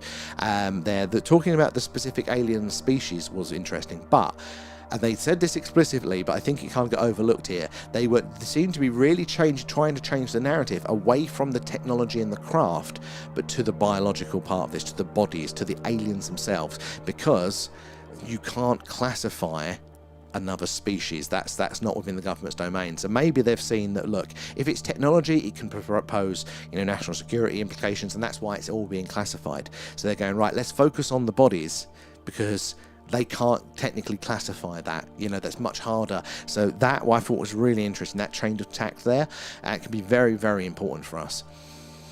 It can 1,000 times brighter than the Milky Way. Oh my, yeah, some of the scale of size, but ability of all of these things, it's just mind-blowing. Like, we are nothing in the scheme of the universe there. And we don't have any other things there, nothing there, just there, tick attack there. But this is the thing, a lot of that is evidence. Now, if you want evidence, as in one single piece of evidence that is enough in of itself to prove it, we do not have that yet. But this is the thing. A lot of that is a bias of our technology and limitations. It's like when people go, well, we've not heard any alien radio signals, we just had the WOW signal, so, you know, where are all the aliens? You hear that all the time. But the truth is that we're not really looking, and we don't have the equipment at the right level yet to really get confirmation of anything. And a really good case of this is that we're just about now getting the technology to ever so slightly be able to detect the gases in the atmospheres of planets around all of these distant stars. So if we, oh, that's a flasher. Interesting, keep your eye on it. But, like, you know, example, like, you know, we can, with our technology now, we can zoom in on this planet here. We can notice that the planet's, sorry, the star, but notice the planet's orbiting that star, and we can just about tell what is in the atmospheres of those planets there. But we can't do it enough to confirm it 100%. But what we are starting to see, what those astrobiologists are starting to see in what evidence of what they've got, is it looks like there's biosignatures there. It looks like that those planets have gases that, as far as we know, can only be made by life itself. But it's not up at the right technology to slam dunk confirm it just yet. But, you know, technology progresses. So I think there's a bit of a bias in there at the minute as well. But I also think that, you know, because there is a lot of evidence. There is actually, individually, there's a lot of this contextual evidence there, which isn't worthless, but it isn't the same as the slam dunk, you know, the court case, the smoking gun. But of course it's not, because we do not put the money into it. The government spend zero on SETI stuff. I mean, unless it's black budget there, zero on the. So no wonder we've got, you know, all of these wonderful pieces of evidence for how particles interact there, you know, of our super colliders, because they've spent billions on it, but they haven't spent anything on SETI or anything like that. You know, it's all private stuff. So I think there's a bit of a bias to it. And I believe Roswell was true. I think there was something going on. I think, you know, I like Roswell because it's so important to the modern day movement. There's a bit of romance to it there. So I do lean that way.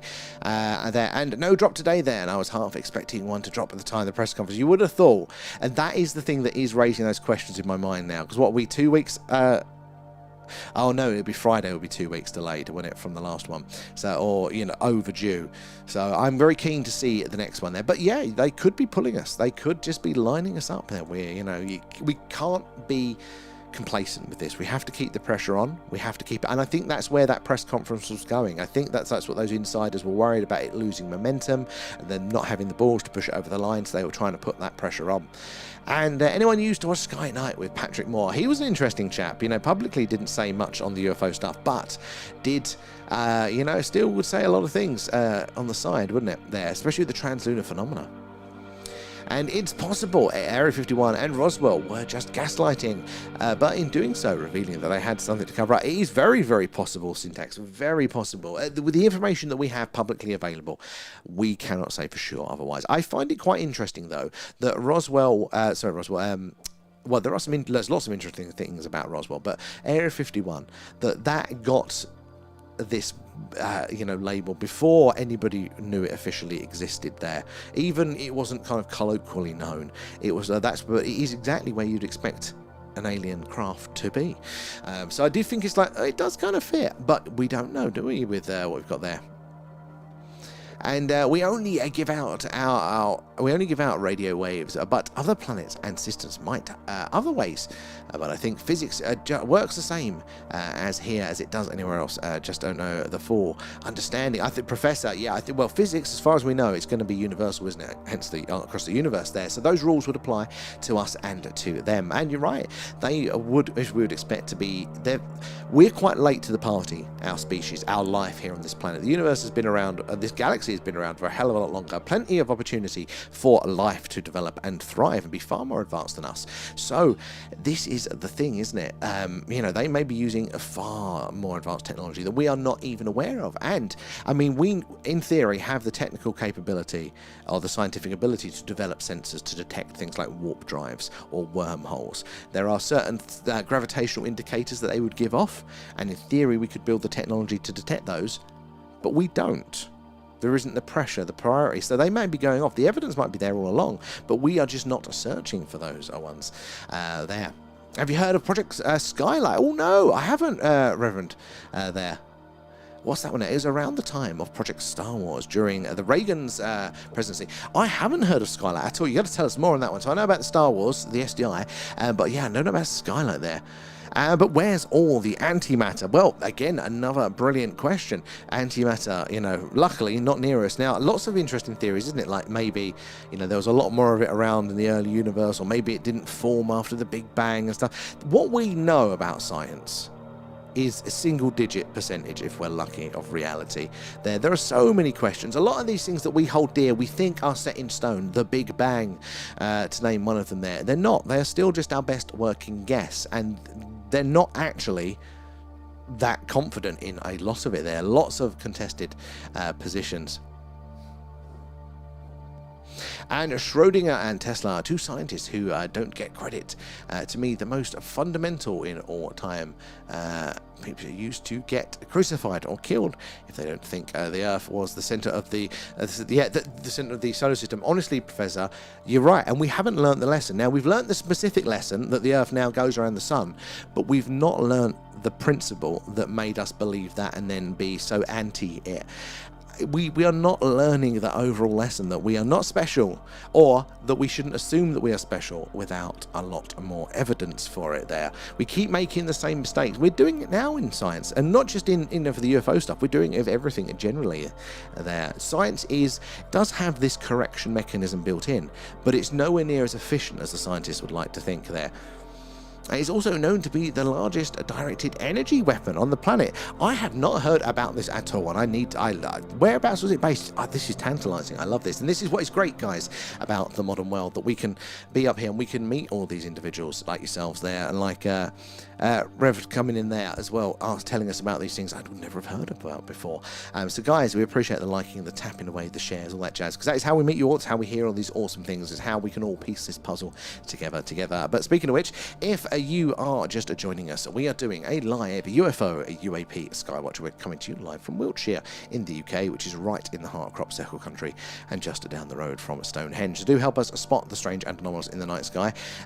Put the grid references in, and we'll zoom in on the ones that are particularly interesting there. It's gone a little bit quiet, but it is lovely and beautiful tonight. Oh, there's a faint one just coming out from that big bright Vega there. But yeah, do help us to spot the strange and anomalous there, and also say hello in the chat. Let us us know where you're all watching from there.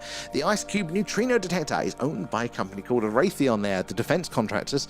Publicly, they say it is only for detecting neutrinos, but its military patents that are available online tell a different story. Now, very interesting. I hadn't heard that they were behind that, but yeah, like the reason the big expensive scientific projects do get funded is because normally there is a military application behind it. The space shuttle, for one, that is a big one there. What were they trying to pick up and grab out of space? Right, I'm going to bounce back over to the TikTok. Where did we get to with you guys there? Good spotting, Green there. And G-Wack, oh, night, mate, I probably missed you there, but thank you for joining us there. And Holly, I need something magnifying to see them better, as the telescope is no good there. I suppose when you're zoomed in, trying to keep up with them would be difficult as well. Too far out to follow you exactly with the scope. And Drewski there, one went from C4 B3 and vanished there. So C4 to B3 and vanished. Very interesting. We've got a cluster of 3 coming in from just behind me. They're D4 now. Keep your eyes on those. TikTokers, it is worth checking out the tubes. So we're at the thing UFO over on YouTube there. But first of all, the camera is, you've got it like this, but it's actually, this is the correct way up on YouTube. Less of my face, more of the night sky, and all sorts of other contextual analysis. So definitely worth checking us out over there. You might prefer the experience. Where did we get to? That's a good sight in there. And Adam coming in with the shares is the likes and shares, guys. That helps us reach more and more like-minded people there, like yourselves. I said the more eyes and minds we get on the old phenomena, the more we can all piece this puzzle together. I think you can pinch the zoom over on the tubes as well. And Holly, seen the tic-tac, smooth, white, and fast. Now, I don't think we've seen the light anomalies, but I don't think, other than one occasion where we may have even potentially seen the craft there. And Tap Trusky, thank you for that. We do appreciate that, and it does help. You said this is how we meet you all. You never know who's going to come in and what knowledge or experience of the phenomena they're going to share. That is literally my favourite part, is hearing all of your first-hand accounts with the phenomena we wouldn't have otherwise heard. And that is the thing that's changed my understanding of the phenomena the most there. And Carl, they'll probably drop another satellite. They'll drop another after the film is released. Maybe they are lining up with that, Carl, for the actual disclosure with it there. Stephen as well, thank you for the follow. Where are you joining us from there? And JR, anyone seen them? So yeah, we do see some anomalies. It's a bit quiet at the minute, but we've had quiet nights before where it's just blown us away. And good evening there, Darren there. Satellites look to be coming from all directions. Do you know why? So they're all on different orbits. They're essentially different orbits, have different purposes and all this sort of stuff. So they can launch them, along with the Earth's rotation, against the Earth's rotation, over the poles. They can do some fantastic things with them. So that's why they do seem to be coming from either which way. But they might not be satellites. This is the thing. Most of what we're going to see is definitely going to be satellites. Statistically, there's a hell of a lot of them up there. But these strange lights and flashes were seen before man-made satellites were in orbit. So we can't say for sure what these things definitely are until they do something strange. So until they stop dead, shoot off at speed, change their course or trajectory, that will tell us for sure. Like this one. Zoom mode activated. There we go, like this one's travelling in a straight line at the minute. So, again, if this one stops dead, shoots off at speed, changes its course or trajectory, that will tell us for sure that it is something a little bit stranger. So keep your eyes on them as they're going across the screen. It can take that last-minute hesitation to prove that it is something a bit strange. It was a good question there, Darren. And Green there, radio waves might be a primitive in the scheme of things. Well, it's a very interesting point, isn't it? Probably, yeah. In fact, as a species, we're kind of coming away from radio. We use it in more ways, but kind of less of it, if that makes sense, or we're more efficient with it, so we are leaking less radio out there. Radio is actually, it's an organic thing. It's not a man-made technology. Now, we've adapted it for technology, but the universe talks in radio. It's its language there, and in fact that's why they do think that for particularly doing the SETI hunts there, when you're searching for a civilization sending out a message into the unknown to an unknown recipient there, the hello, is anybody else out there message, or the maybe help, come save us message, that would possibly be most likely in radio, because again, they could be, for their own communication technology, they could be using anything there, stuff that we could probably not even get our heads around, but radio, because it's so easy, so primitive there, most people are going to have access to that technology, and there's a particular frequency, a particular channel on the dial called the hydrogen line, and now that one is useful for radio astronomers to learn about the universe. So no matter what your technology is, because the universe screams in radio, they're always monitoring that frequency because it gives them this really good baseline to measure off of. And if our scientists do that, we think ET scientists do that. So if you want a message to be heard, this is going to be the most accessible radio technology for communication, and there's always going to be be people monitoring it there, so you're going to most likely get your message heard by sending it there. But if we're just trying to pick them up doing their day-to-day business, ET doing their interstellar Amazon order or something like that. Oh, hello ET, how you doing tonight? Oh, I'm all right, Greg. If they're talking to themselves, that could be some sort of quantum property there. It could be any other way. So are we even in the game for detecting those? I don't think we are. A2 Drewski, good spot in there. I'm a bit behind there. And perhaps the reason no real alien evidence is a person is smart there and people are dumb there. Panicky, dangerous animals. Maybe maybe they're just keeping themselves at a distance. And Ed as well, thank you for the follow. Where are you joining us from there? Have you seen the movie Project Hail Mary? I have. I was a bit late to the party, but I have seen it now. And yes, I think we know 2% of physics and science. I think if we're lucky, there. Simon, oh, good night, Simon. I probably missed you now, but thank you again. It was good to see you in again.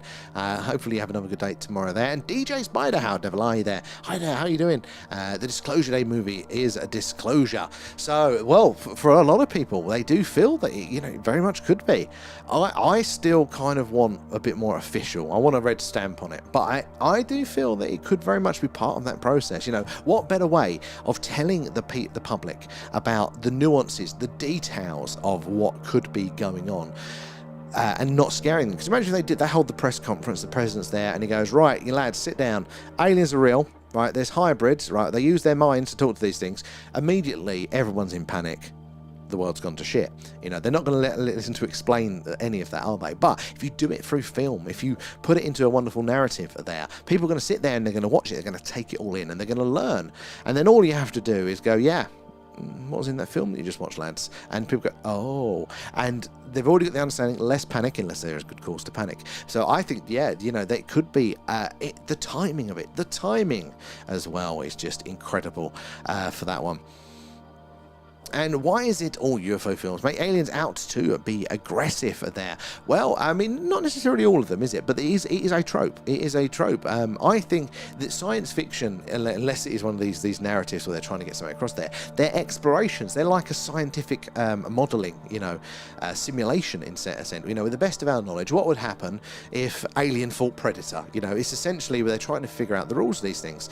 So all of these ones, they're trying to figure out, well, what would happen if lizard people came to the Earth? That's a nice bright one down there. What would happen if they were sneaky about it and they infiltrated our government there? What if they just came in guns blazing? So I think part of it is just like a natural human exploration of what might be going on or how it might play out there. But we do have to be cautious, don't we? Because, the last thing that we want to do is shoot first if they are friendly. But also, we don't want to, if they are aggressive there, be shot first. It's difficult. I think the universe is going to be as diverse for life and temperaments and objectives as it is here on Earth. Why would the universe be any different to what is going on sort of down here? Now, species themselves maybe is a product of being advanced. If you've made it that far, there is a very good argument to be made that you've sorted a lot of shit out as you wouldn't have made it that far. So maybe the fact that if they are able to visit us, then maybe that is a sign that, we don't have anything direct to fear. I mean, they haven't invaded us yet, and the phenomenon has been going on a hell of a long time by the looks of it there. And it's going to touch on the hybrid program there, MK Ultra and DNA manipulation. Which that surprised me. I didn't realise that the mainstream public would be ready for that sort of stuff. So I'm very eager for it there. And I've seen videos of the Apollo missions where they reported seeing things in space. Yeah, that was part of one of the recent releases, wasn't it? They were talking about stuff like that. Again, there's been the rumours, we say, where are all the aliens? There's a lot of strange things that's gone on for a very, very long time. And all governments have been aggressive towards them and reverse engineered the tech. Yeah, exactly. But I mean, what happens if you chuck, a lot of food in a monkey enclosure? They'll tear themselves apart, won't they? The pecking order comes in. It's the same thing. If they've just chucked a spaceship or lost a spaceship down here, and we're like the apes in that case. We're first to it. And probably wanting humans to hate aliens, and when they arrive, we would perceive aliens are bad. So this is something that we, I think, really have to be cautious of. There, Adam coming in with the other gifts. Thank you for that. Appreciate that. All goes back into the stream. The rumoured Project Bluebeam, the idea that the government would hoax an alien invasion there as an excuse to implement more laws and restrictions, one world government there.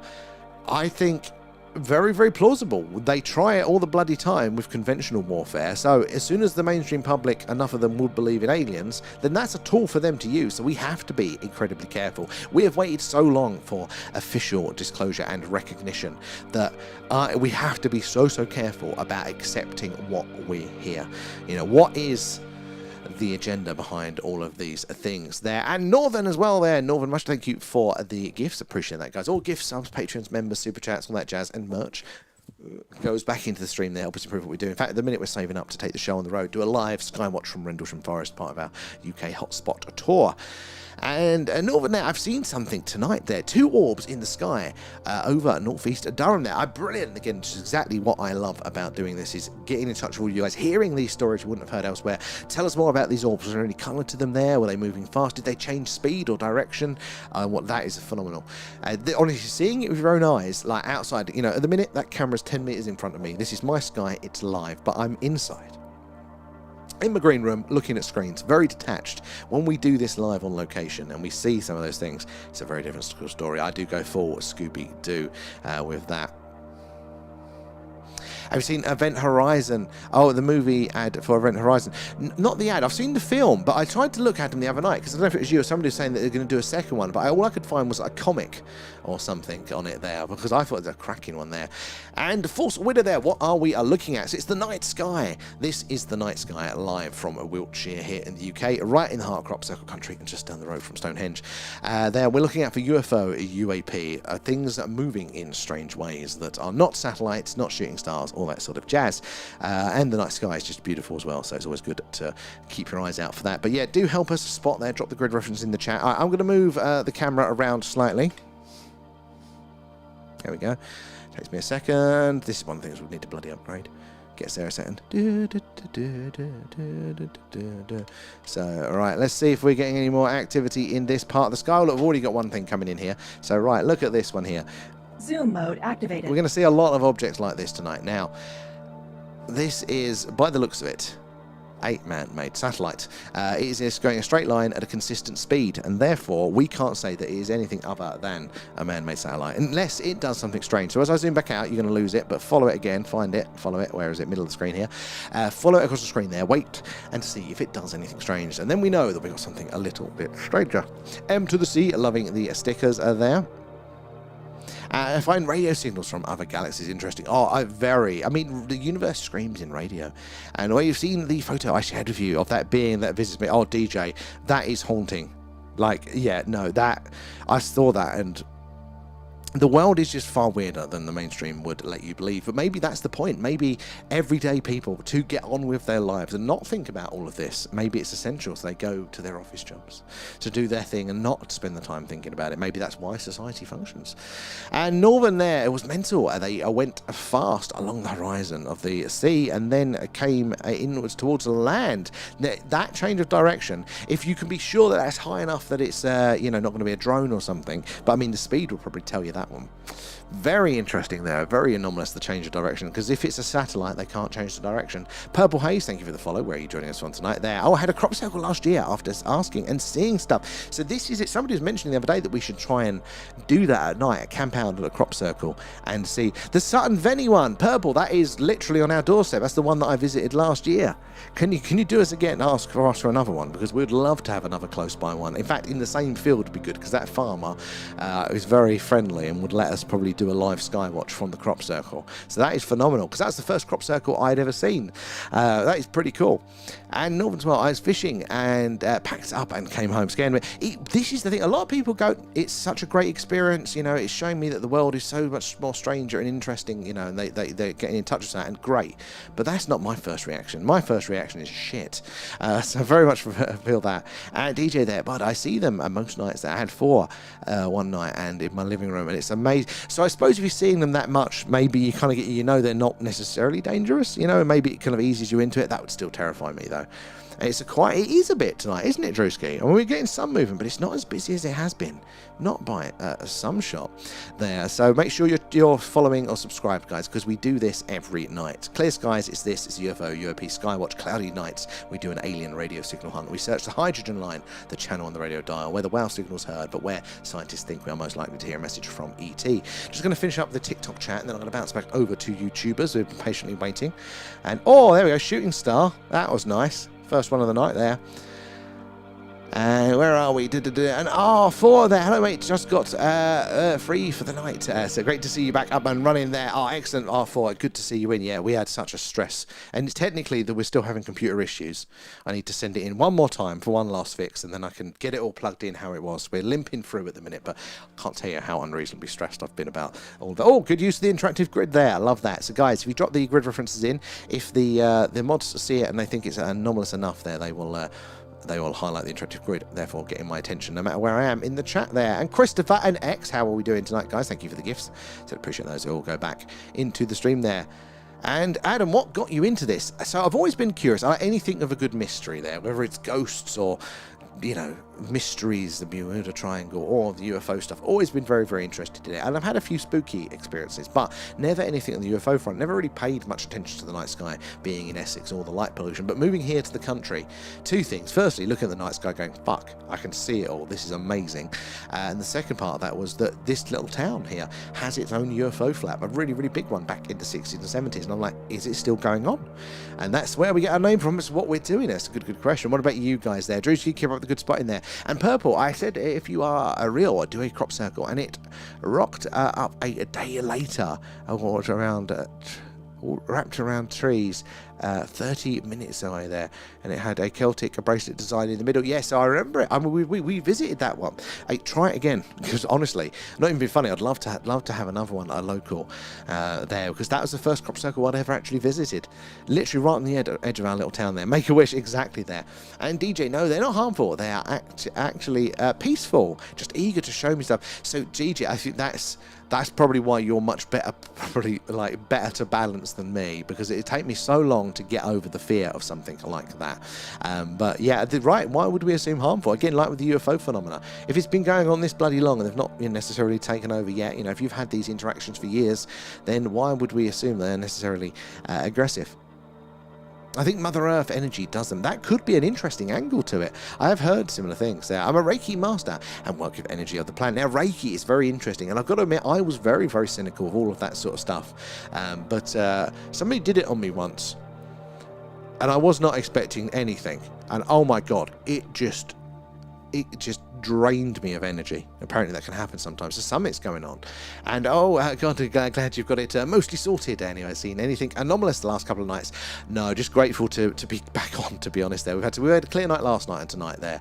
But yeah, we haven't had any sightings as of yet there. But the summer's rolling in, so I'm sure it will no doubt start to shower us with awesomeness there.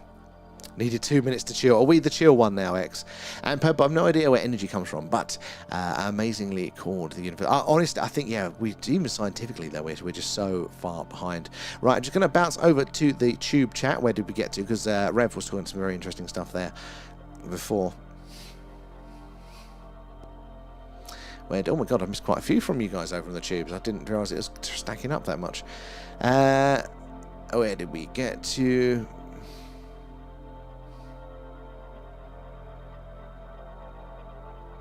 The German UFO tester in World War II. What a surprise to me. And I've got to admit, me as well, there's the Die Glocke, wasn't it there? The bell. I mean, you don't need like a better villain, do you? You couldn't write a better villain than the shit that they got up to there. And Rev as well, it's also responsible for the great green laser that people are seeing in the sky from time to time there. And it caused the earthquakes in Christchurch in New Zealand there. They put it down to a misfire. Oh, I've heard something along those lines for that, yeah. And Antarctica is also the home of Operation High Jump there, founded by every country that signed the international treaty to keep us out. I've heard about High Jump there, Admiral Byrd. Another scary piece of technology is called the Rods of God. Oh, no, that I haven't heard about, I don't think. and you can definitely pinch to zoom on the full screen there. Perfect. YouTube's my favourite. I'm not going to lie, guys. As a platform, that's the one I consume on. So definitely make sure you're following us across them all there. Every now and again, TikTok as well throws a sulk, and we can only there get on the tube. So it's definitely worth making sure that we, if we're not on that night, check that it's not a TikTok only problem. And ether is energy and frequency globally. Ether is what every biological organism has. We are electromagnetic receptors and emitters. So the ether, this energy field, that was science comes around to this every now and again, don't they? They rework it out and go, there's an energy field. But during the early 1900s, it was. They looked science, being as advanced as it was at the time, they looked into it and they feel like they disproved the ether at that point. And this is the hubris of science there, because when you look at it now, the more we know again, we're like, that doesn't disprove the ether, and more scientists are coming back around to it now. And pay attention to history to go back to the incident in America when they aired a radio play called The War of the Worlds there. People went insane and mass panic ensued, and it was a psychological operation there. Now, it's very interesting at the time with that, and I don't necessarily think it was a psychological operation to do that. May have been an interesting time for it, but this is my thing that I say, like when they say, look, what would people do when if we announce it, the world religions would fall apart because they've disclosed the alien phenomena?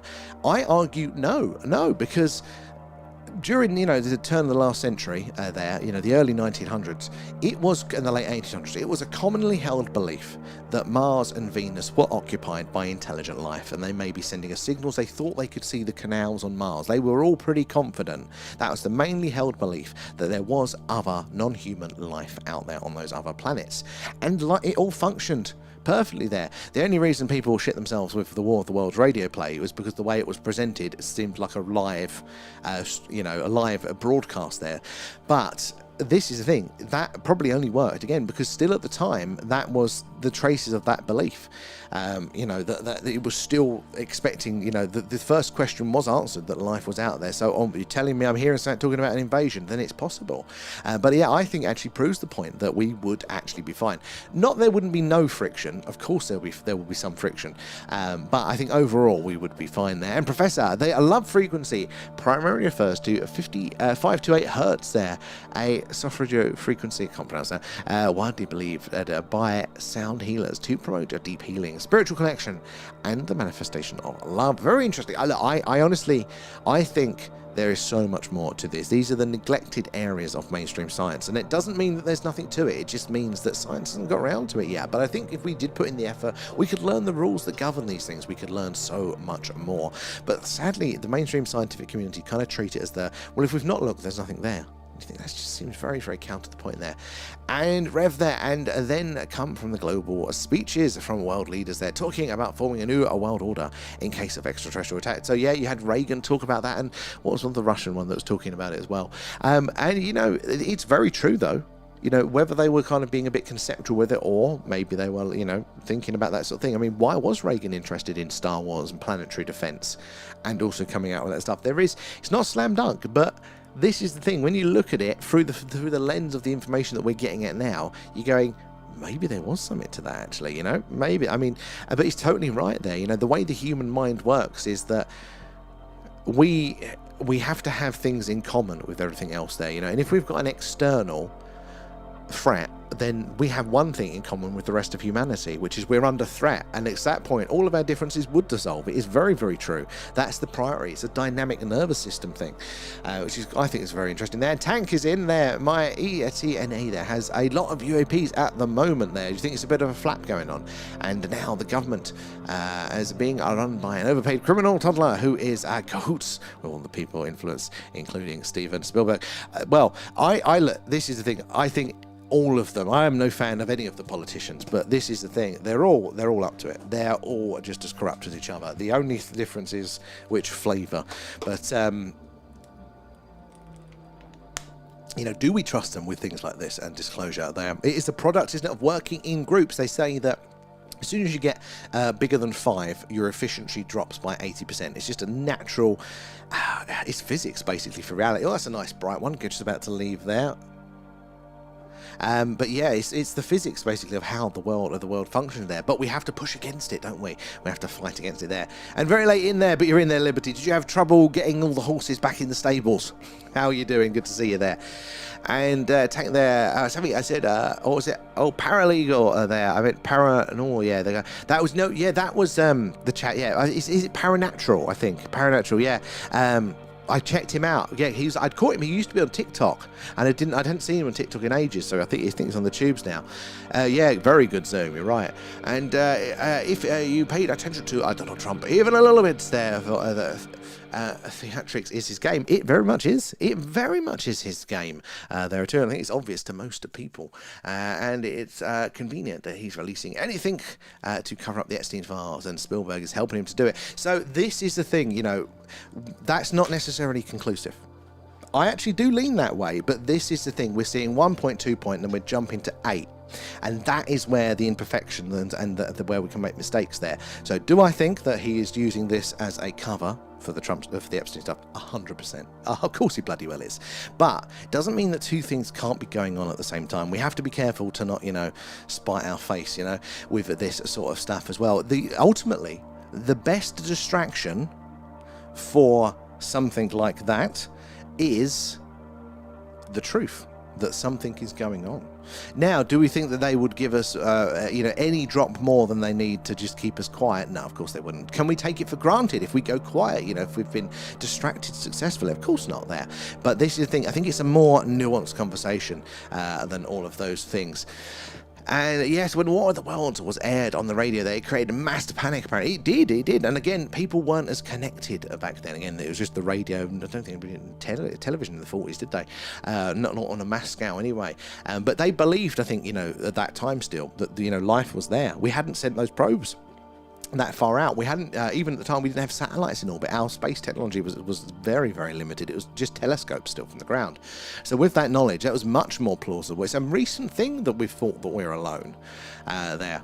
And the universe has and needs both peaceful and warriors for very good reasons. Scooby, bang on the money. 10 points Gryffindor. Because this is the thing. We go fighting bad, you know, and that's the sort of thing that we tell children. It's so much more complicated than that. You know, the reason we have evolved those abilities and our aggression is because sometimes there's a use for it. And obviously those things can go badly, but also it is an essential part of life and who we are there. So we can't, you know, you can't just write a lot of things off, sadly. You know, it's just a more complicated argument, which is very frustrating. It's like the nuclear stuff. Nuclear energy, very safe, you know, high energy density, you know, power there versus nuclear weapons. Good and bad, just depends how you use it. I think it's the same sort of thing there with being strong of evil. So very much. And the guy lied about Iran. Of course they did. Of course they did. They're politicians. If for 1 second you think any politician isn't going to do it, then sorry to break it to you.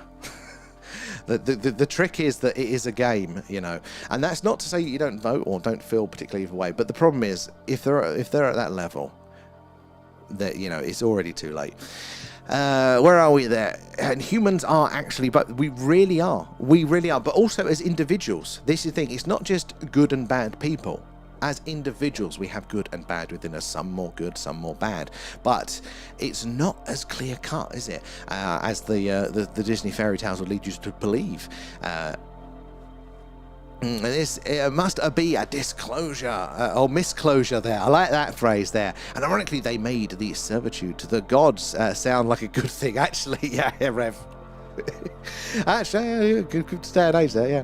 Oh, Liberty, very clear we are. It was meant to rain tonight. It was meant to rain, but I ignored the weather forecast and got the camera out, and I'm glad I did. Not that we can ever trust the buggers there. And misdirection day. Maybe this is the thing, just because it's what we want to hear, what we've been excited for so long, we have to, it's called a smuck tax there, we have to just keep 1 foot in the door of possibility. Just go, wait a minute, just because this is what I want to hear, is it real?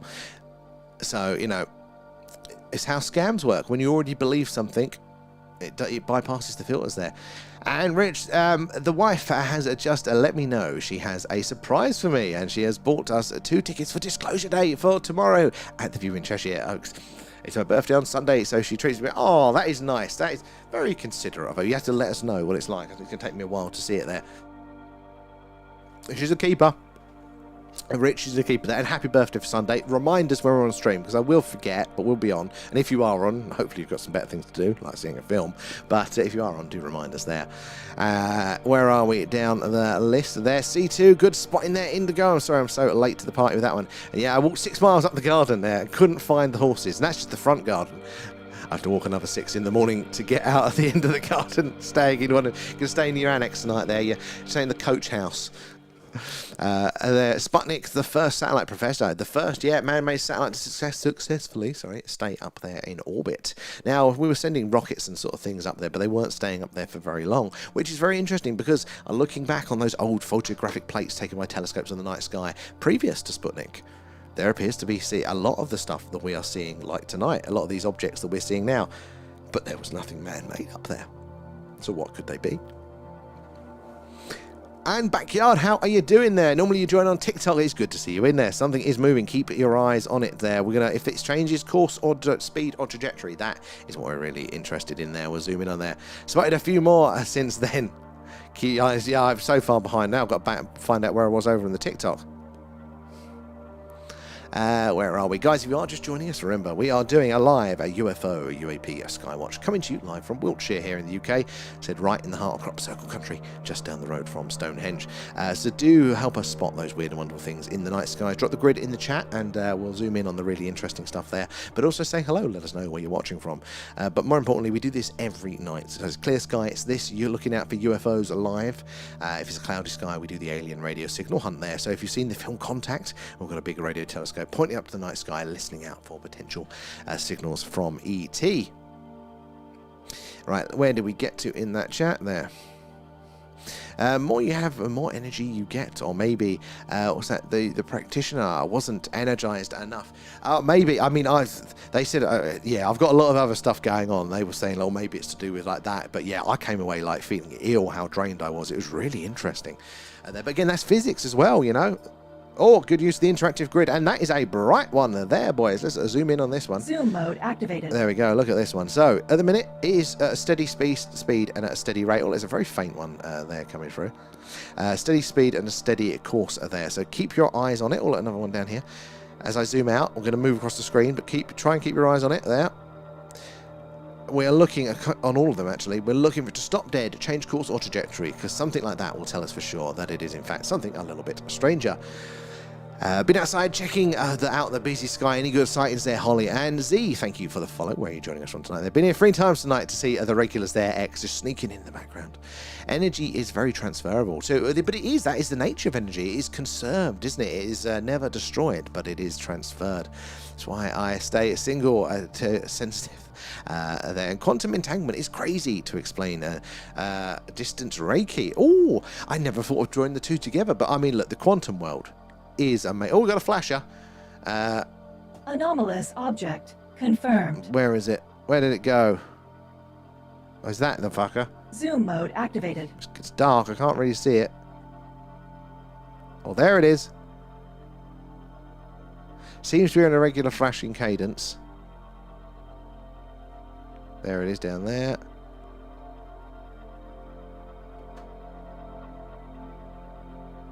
Oh, down the bottom again. Right, I'm at the edge of my zoom, I think. Zooming out. Somewhere around there. Oh, interesting one already there.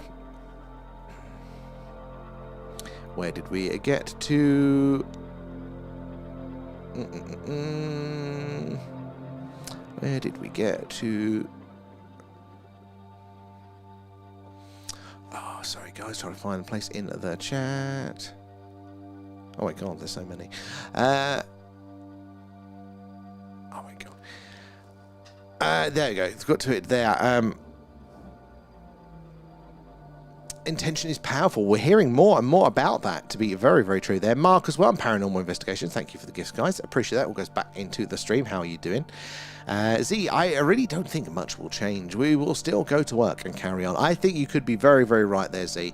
It depends what it is. Like, if there's alien life and it's a million miles away, then yeah, totally back to work. If it's aliens are here and they do abduct people occasionally, we don't know what they want and we can't stop them, that's very different. That would cause an uproar. Or the mothership's on the way and we're all going to be annihilated. That would cause a bit of stress. So there's a bit of room, but I do think ultimately, yeah, Z, I think, yeah, probably it's going to be less of a shock than people think. Too close to encounter to each other in B2. They're good spotting there, R4 as well. And crazy theory, Mercury equals mind, Venus equals voice, etc, etc, and Uranus is the bottom. Hey, you never know, as above so below. And I thought there were so many moving in different directions, I couldn't tell if they were changing course. Oh, I thought it is so difficult there. That's why we need everybody's eyes on it, so we have a chance of, like, you know, filtering them all out. Once the computer's back, I'll be able to get working on our tracker, which should help us keep tabs on them across the screen there. Good spot in there, X. And AI is more of a threat than aliens. If it could well be, you see, it really could. It is a game changer. And the world is corrupt there. Something is coming big soon, and by November. Check pin 3 when time has a massive download. What's that one there? But yeah, I mean, something could be. The world is corrupt, but it always has been. You know, it always has been. Corruption, I think, is something we improve over time. We just see a lot more of it now. Paul, hey, my friend, how you doing, Paul? What do you think about the Skinwalker Ranch? And it was purchased by Robert Bigelow. It was initially, yeah, to study as one of, is it the ORSAP, which was a UFO program. He, you know, purchased it to study it for that. Very, very interesting place. Long history of the weird. The show's quite interesting as well. I'm very interested by aliens also spell a lie. It does spell it, but logically, life is going to be out there. That is the mainstream scientific belief, that there is just, now that we know that there are planets around all these other stars. Little red flash there. Now we know there's planets around all these other stars. Just statistically, life is going to be abundant. And now we are starting to get the technology to check. It is looking like there is life around them. As far as we can tell at the minute, it's just, you know, biological life. We're not getting the techno-signatures, apparently. The signs of, like, you know, CFC gases, signs of industry. But we are getting biosignatures. And even with their own solar system, they detected life on Mars, active microbial life on Mars back in the 70s. Like, that fact. They did. There were multiple experiments there. The reasons that NASA went, oh, we can't actually rely on that, is because of another faulty experiment that said something different. But that experiment turned out to be faulty, and they just haven't updated it. So there's life on Mars, there's life on Earth, and there may even be life in the clouds of Venus as well. So 3 planets in a row in our solar system. Life, I think, is going to be absolutely abundant. That's a bright one in there. Keep your eyes on that. And a big cover-up, wars, etc., under our noses. Unfortunately, men are mainly doing it, yeah. And I'm a psychic and have never been wrong yet. Could astral travel as a kid. That's pretty cool. And, some people do have these skills. And DJ there, all parties in politics are all cut from the same. But this is so true. It sounds like a bit of a cop-out these days. But the problem is politics has now got to that level where it's its own thing. It's its own science. It's no longer the process of representational and decision-making of groups. It's like the stock market. You know, that was started so that people could invest into businesses that they thought were good and were providing a good service, and they would get their, you know, money out, you know, as part of that investment. But it's now become a game, a betting market. You know, the price of stock goes up and down, totally disconnected from what the products are doing or how well they're selling a lot of the time. So, you know, it's become this own thing, and the, you know, politics is the same thing has happened. That, you know, if you can go to school to study politics, if you can, you know, have no outside experience, but you can then exist your whole life in politics, then the system there is broken. Don't know how you fix it as scale, though. This is the thing. Some of these things we like to blame ourselves for. This is corrupt man that has spent all these things and diverted them all to these nefarious purposes, and you know that has happened. But I think that's more of a passive process. I think that's kind of how the universe works. It's physics. Mass attracts mass, and we have to put in a lot of energy if we want to counter that. So I think it's possible, but I also think it's kind of inevitable. We just have to kind of keep working over time to improve it there. It's not a year. They're just wanting, just warning people of the truth for there. A lot of people bury the head because only a way to stop it is to stop working, and the system needs to collapse in the awakening times. I mean, I can definitely see that point of view. I can definitely see it, but I think it's more of a transition. Like, I see the troubles that we're going through at the minute as almost inevitable. It's the kid coming off of their bike learning to balance. And it's very horrible, and it comes at a horrible cost, and hopefully we don't ever have a lesson, which could be the case, that is too much, that does wipe us out, but maybe it's the coming off of our bike and cracking our head on the pavement. Sometimes that you've got to be careful as a parent on, what's the worst that child can fail, but they need to fail to learn.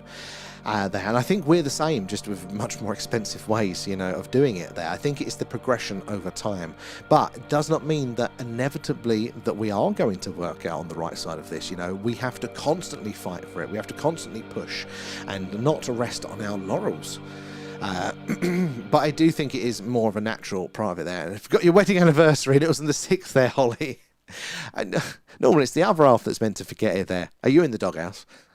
And purple there, me too there, and I disabled 3 years ago there, but I'm trying to come back there and to help others like me. But that's such an amazing thing to do. That it's got to be so difficult with that. But finding there's something that's just bigger than, which is what you've done. You're finding the way to help other people there to contribute. Still, that is, I think it's fundamental there. I don't know if I would be as strong in that position with it there, but definitely wishing. Oh, another shooting star. Just wishing, as we said, wishing a shooting star appeared there. So wishing you all the best with that.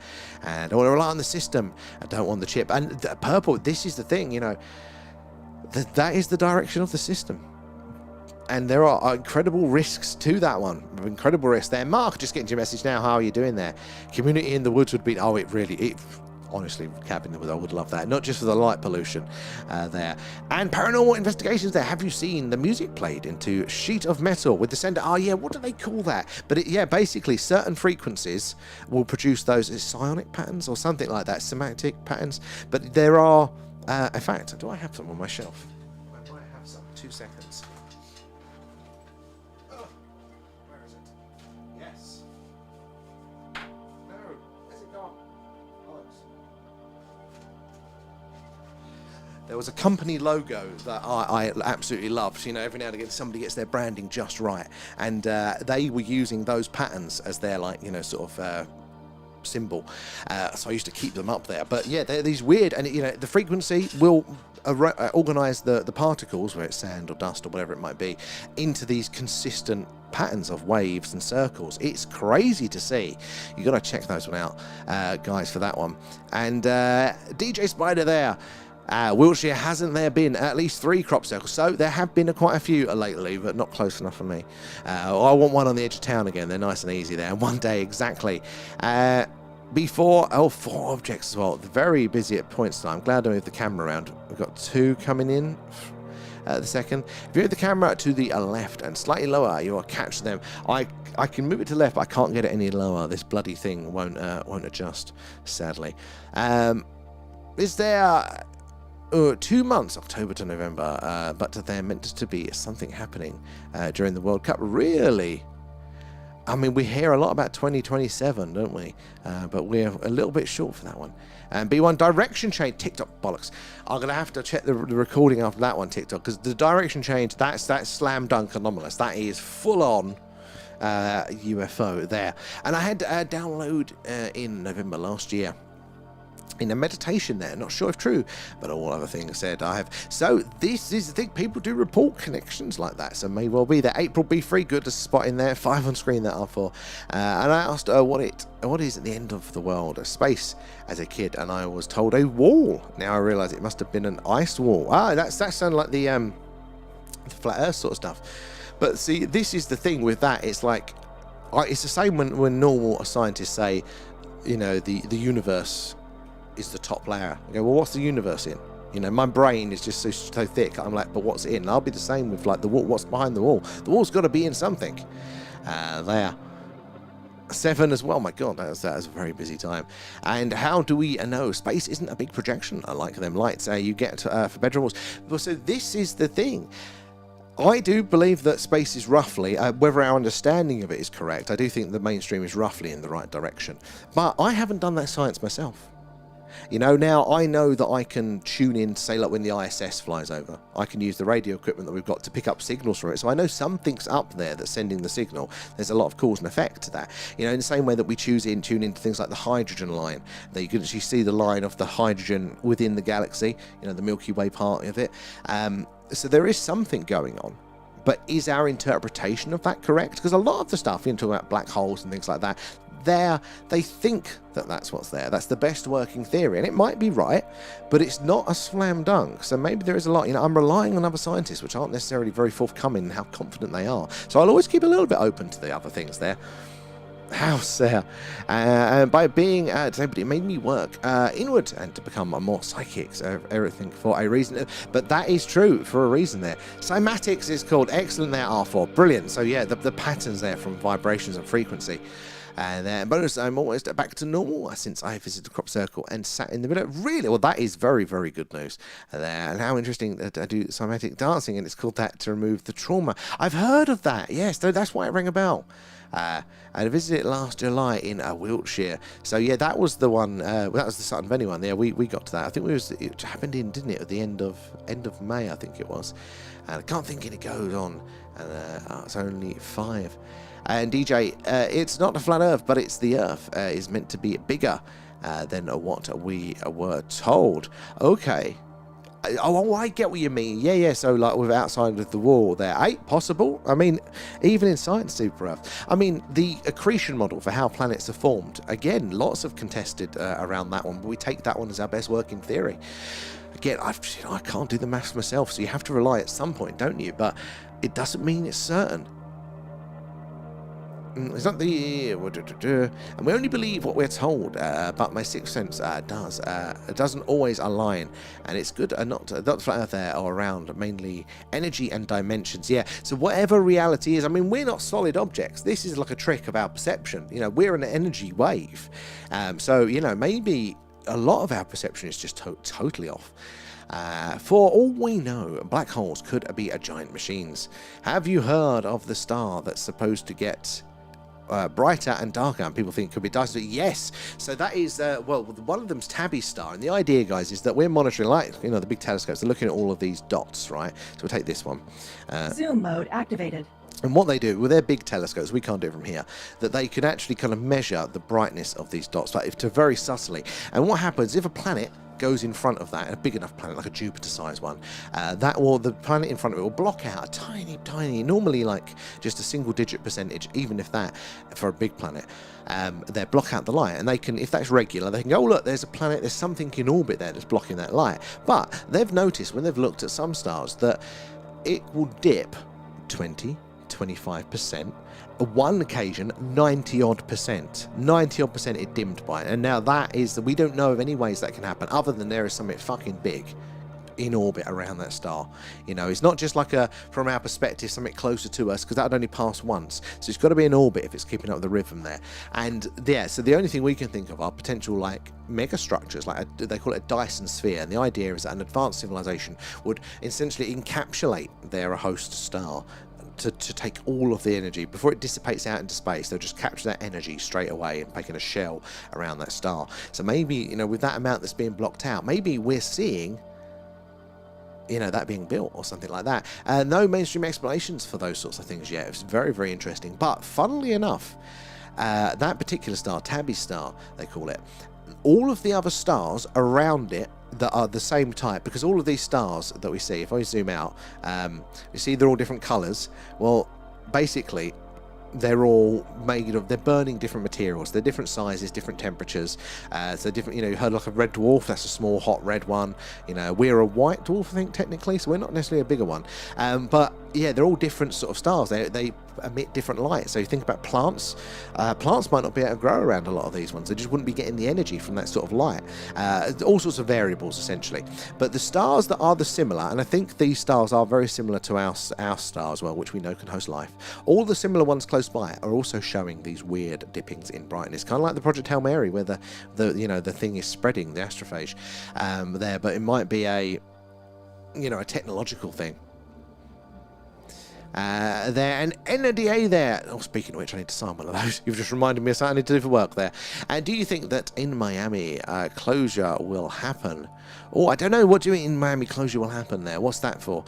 And brighter and darker. People think it could be a Dyson sphere, definitely.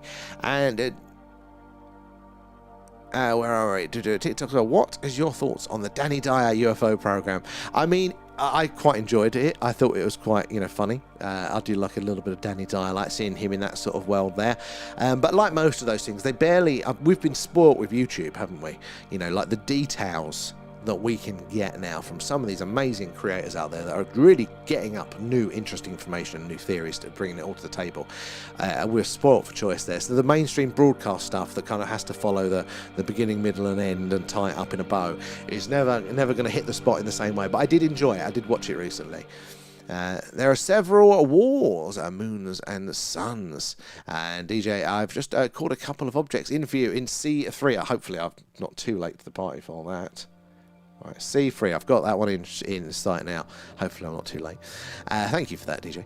CGI images of Earth. I'll believe it when I see it for real myself. There probably never happened. But why would someone... the flat Earth maps are fun. I mean... yeah, this is the thing. You have to at some point. You do have to trust it at some point. And the analogy that I give... so trust is a functional thing. It doesn't mean implicit. It doesn't mean that I fully believe, but it means that I will act in the world as if it is true. And the example I give for this, because we can't know everything about everything all the damn time, we have to get on with our day, do this. So I get on a train to go to work, and it crosses over a river, and there's a bridge that train crosses, and I do not get out and inspect that bridge before we cross it. I do not check for cracks. I do not, do any test on the quality of the concrete. I have faith that the civil engineering, checks and qualifications of how that bridge is built is good enough. I don't know. I've never been on a course. I've never looked at the data. I've never, tested that theory. But I have faith that I would have heard about more trains crashing, from bridges into rivers if there was more of a problem. But that is an act of faith. It's an element of trust that I'm putting into a system. So we can be cynical as all we want in certain areas, but to function in the world, we have to operate with belief and faith there. And that is what modern world and science in particular gets wrong about religion there, is that, not say a specific religion, but the acts of how religion works, having a structure based on belief is still a very useful tool even in this day and age there. And Coco Chanel there. I was at Coco Channel. Welcome aboard. Where are you joining us from there? And the fact it dims 90% is insane there. And I just don't see how it could be a mega structure. I mean, it's just to get your head around it there. I mean, when the numbers are bigger, I do tend to lean to natural explanation. We just don't know what it is. But I mean, the fact the other stars are doing it, maybe it's some sort of weird natural thing. Maybe it is a bit more Project Hail Mary. And April, what is the purple dot? That big bright purple one there is Vega. It's a star 26 light years away. It's actually amazing. It's hotter, bigger and brighter than our sun, but it won't last as long as it's burning through that fuel very quickly.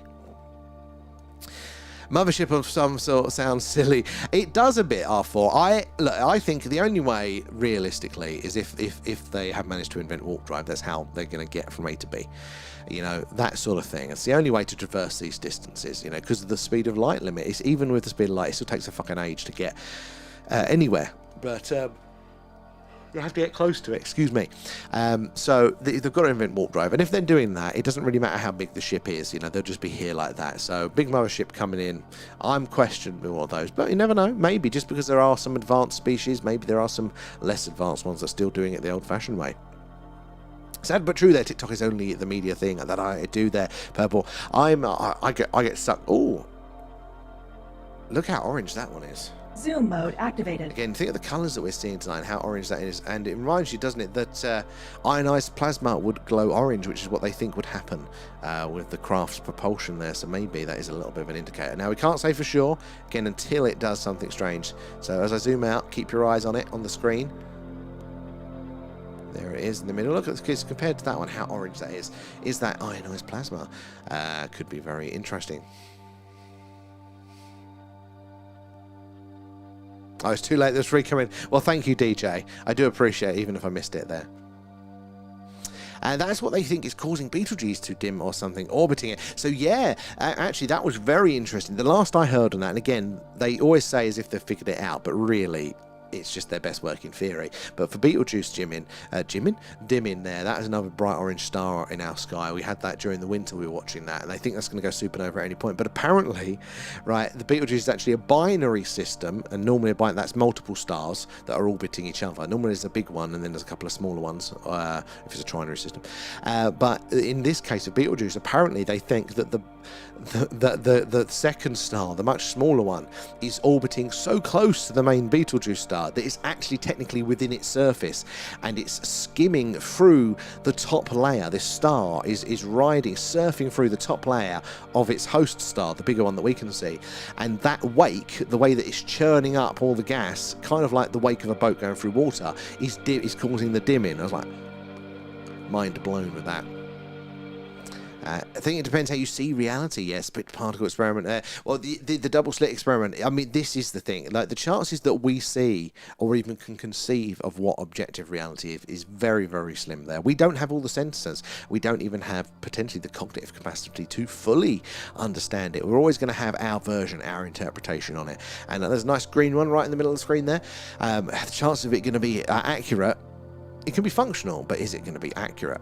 Religion was created to cause division and control. So I don't think so. That's how I used to think. Really, and it definitely is guilty of that massively.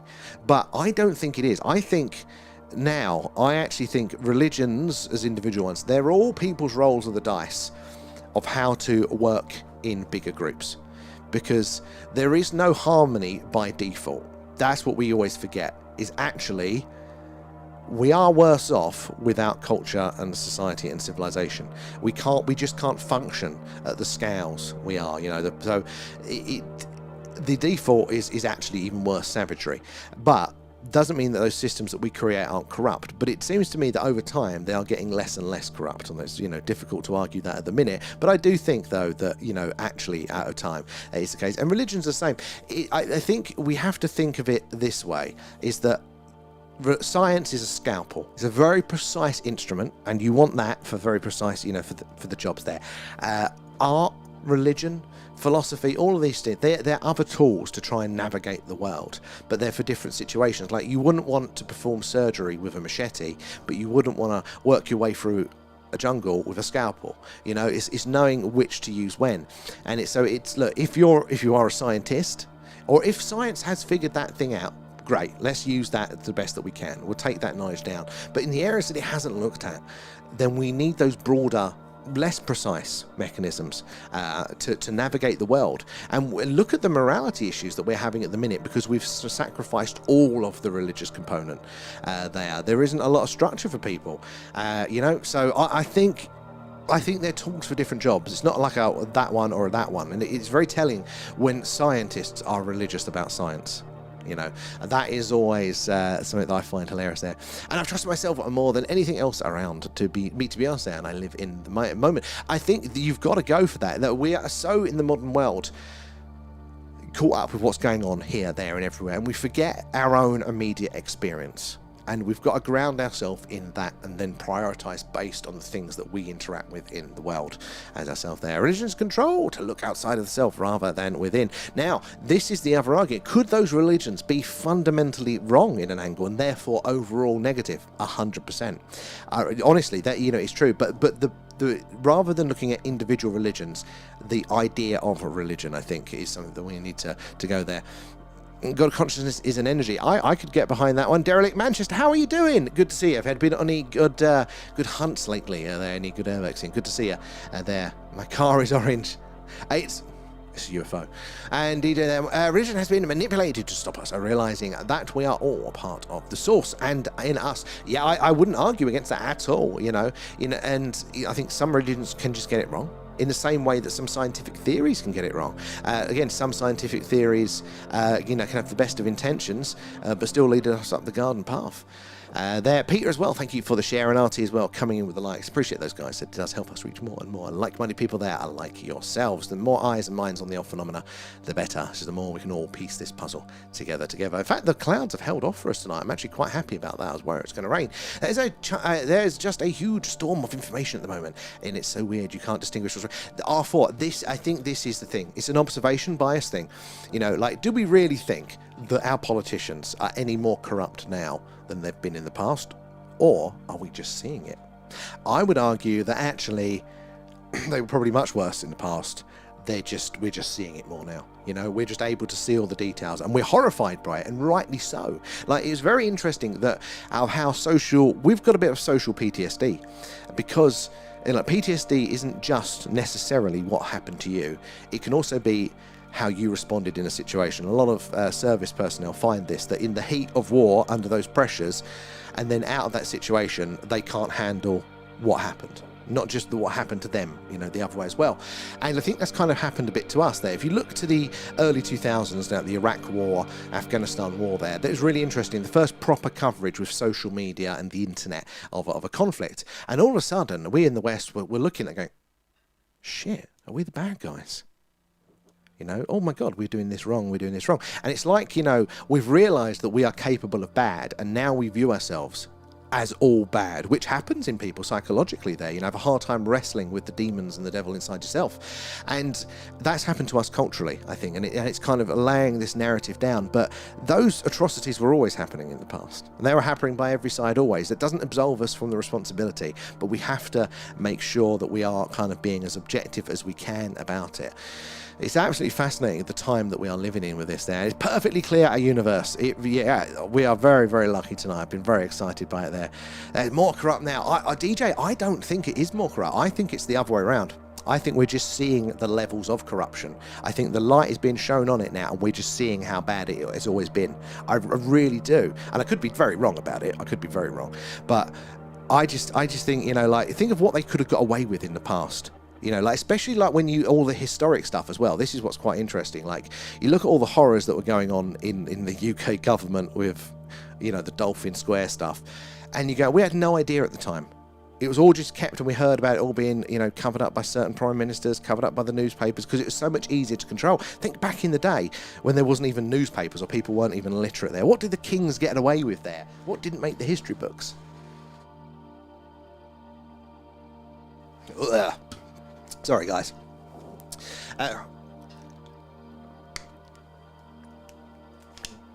Oh, God, it's going to. Yeah, we're probably only scratching the surface.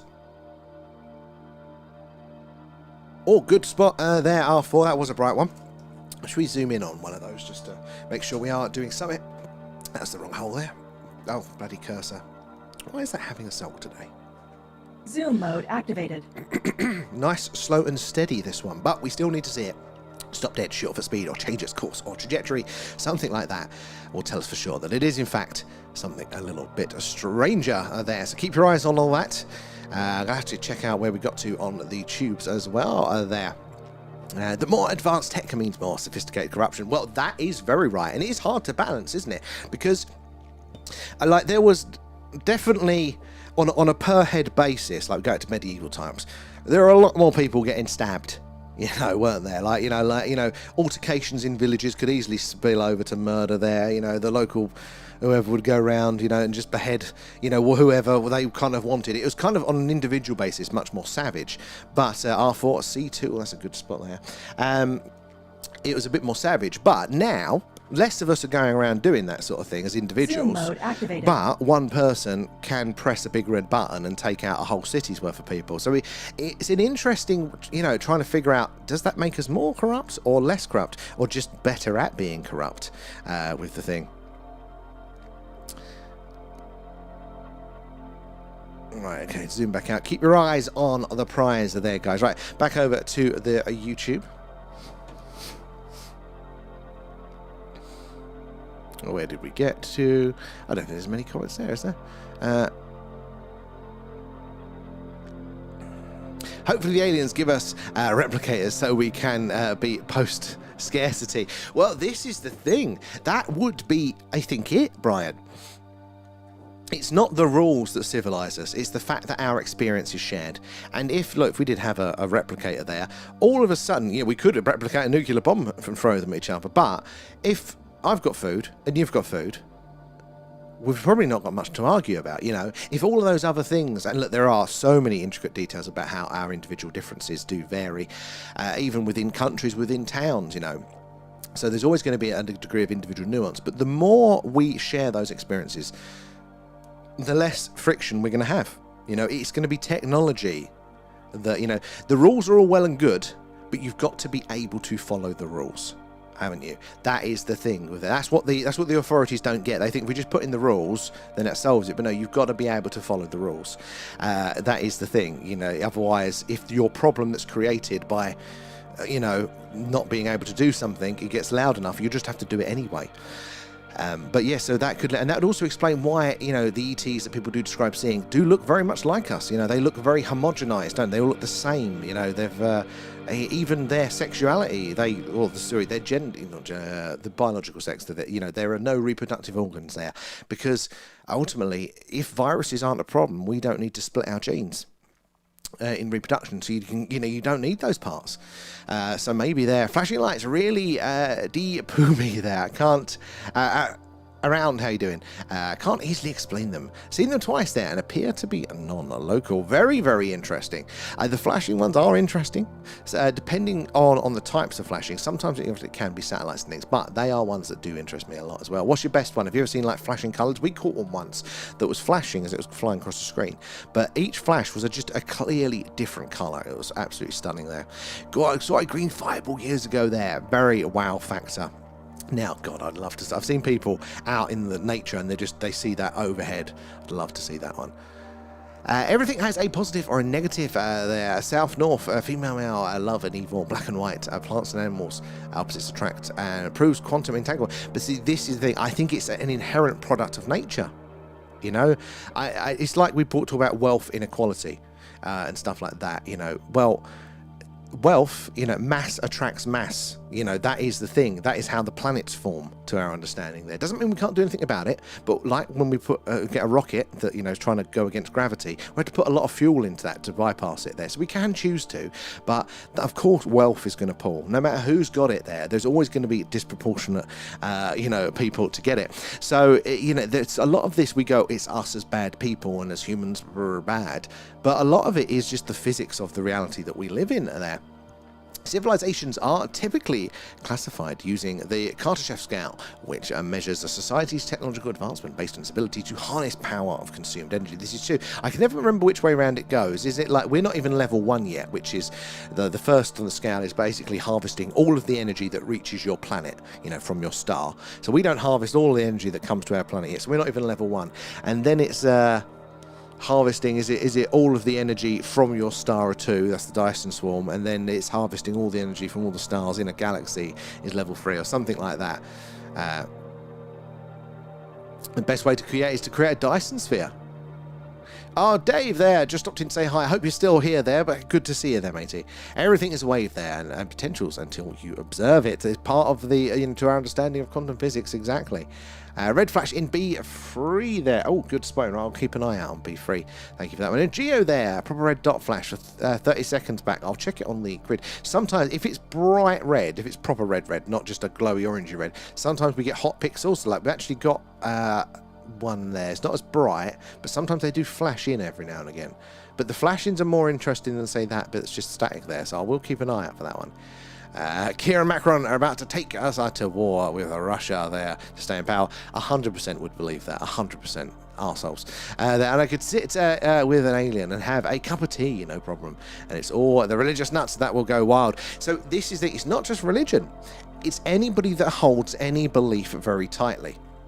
And you've got to imagine that whether it's a political belief, or it's a religious belief, or even scientific beliefs, you must have seen like all the scientists that are like, you know, how they laugh and how cynical they are. Or if you're into your ancient history stuff, you see what they're like. What the hell was that?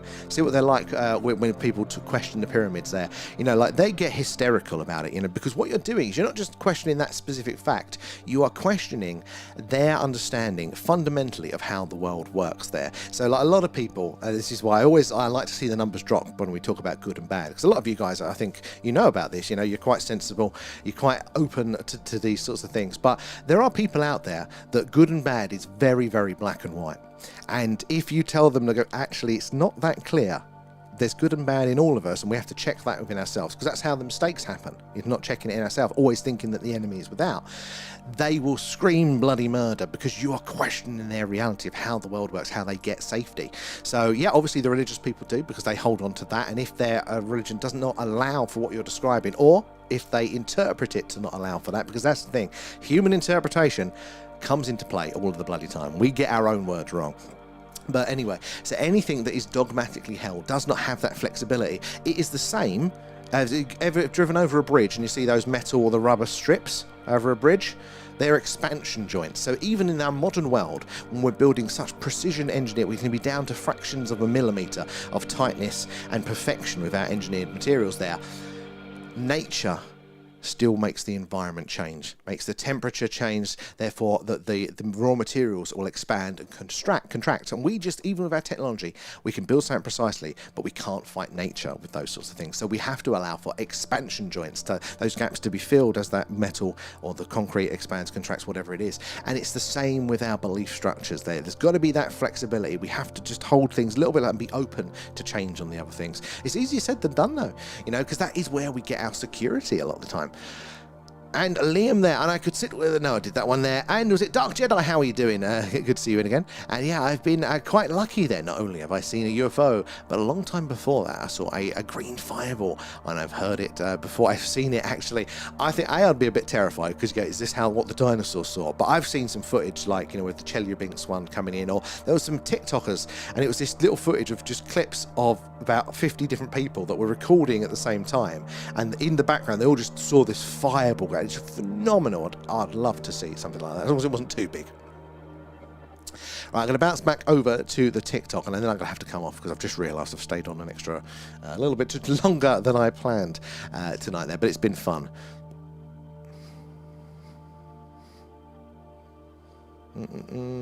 It's very active at the moment there. Don't know if it's just because it's a very clear night or not. It's partly that, partly the time of year as well, where the sun's coming in and stuff. It's been a bit quieter. I've actually seen it a lot busier. So, but it's still generally, it's a lot busier than winter there. And I love looking at the stars there. To me, it's like looking at infinite possibilities. It's looking back in time. It's absolutely amazing to think of there as well. Jesus the Saviour, good to have you in there. I think we are the aliens. Well, that's a good point. We might be.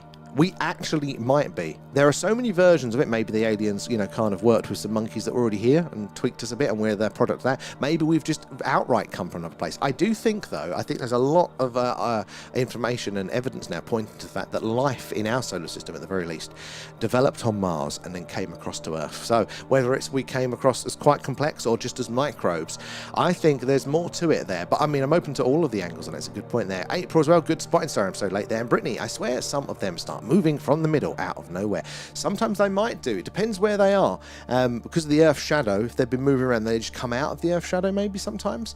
But they're weird. You'll get a feeling, and I think you are at the minute, is that you'll start to see them. And even if they don't do that conclusive behaviour there, that wiggly line, the Z or anything like that, the interstellar handbrake turn, you start to get a feel, and you get, I don't know why, but it's odd. This one's odd. I think you're starting to pick that up, aren't you? There. And I've seen UFOs that looked like a giant beach pebble. Interesting. I suppose that does fit in with some of the ones that have been reported. Yeah. What was there any coloration? Was it like a stony colour then, or a silver? I'm good. I'm glad you are there, Jedi. I was just more surprised than anything. It wasn't scary at all.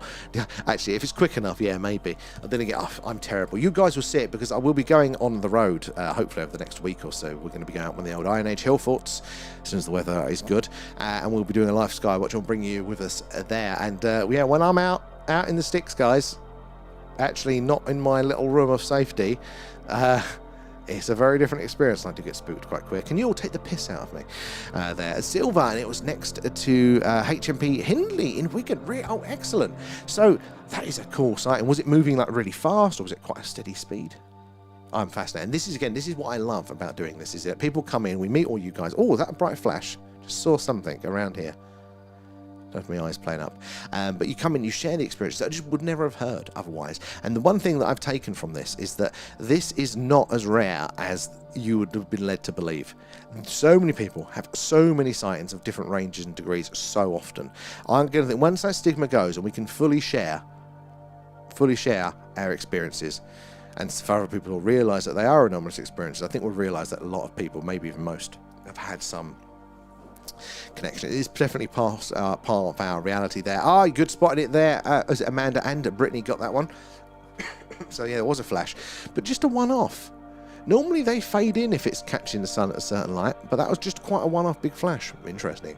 Do you record the streams with your clips? So Brittany, I normally do, but at the second, we're on a bit of a temporary setup because we've had our whole streaming computer failed last week, and it's halfway through being repaired, so it's not fully back yet. But normally all the streams are recorded, and I've got into a bad habit, but I used to basically sit down on a Sunday, go through, get all the clips, post them up, all the interesting things. But I'll tell you what though, over on YouTube, the streams are just recorded by default. So as soon as this ends, this will be available over on the YouTube, so at The Thing UFO. Just generally, guys, if you are on TikTok, the YouTube, I think it's probably a better viewing experience there. Not everybody agrees, but first of all, the camera that you're seeing on TikTok, we've turned it sideways to fit, but it's up the right way on YouTube. There's more of the sky, less of me, but also some more contextual data that can be useful in the search there. So it's definitely worth checking it out there as well. So right, guys, I am going to come off for tonight there, but thank you so much for joining us. Hopefully we're going to have another Skywatch tomorrow. I don't know what the weather is looking like. Wednesday, I don't know, maybe lengthy clear spells. It's what it said for tonight, so maybe we will get, if we're lucky, another Skywatch in tomorrow. But yeah, do make sure you're following and subscribed so you get those notifications when we go live. But thank you so much for hanging out, hanging out with us there, sharing your experiences, your knowledge, etc., there. All you gifters, subbers, people that share as well, getting extra love there, helping us meet new people and improve everything that we do. Remember, link in bio if you do want a really cool t-shirt that helps us get on the road, because we're planning our Rendlesham tip. You can go check out our shop there, or UFO logbook there, sightings logbook. But yeah, check those out if they're your sort of things, so it all goes back in there, and hopefully we'll get a on location live from those UFO hotspots soon. But I'd love to see you back now. Thank you there, R4 as well. Hopefully another Skywatch. Fingers crossed. So even if it is, we'll be on, even if it is cloudy tomorrow, guys. We'll be doing our alien radio signal hunt, but hoping for a Skywatch there. So thanks again, guys, and we'll catch you all tomorrow night. Bye bye.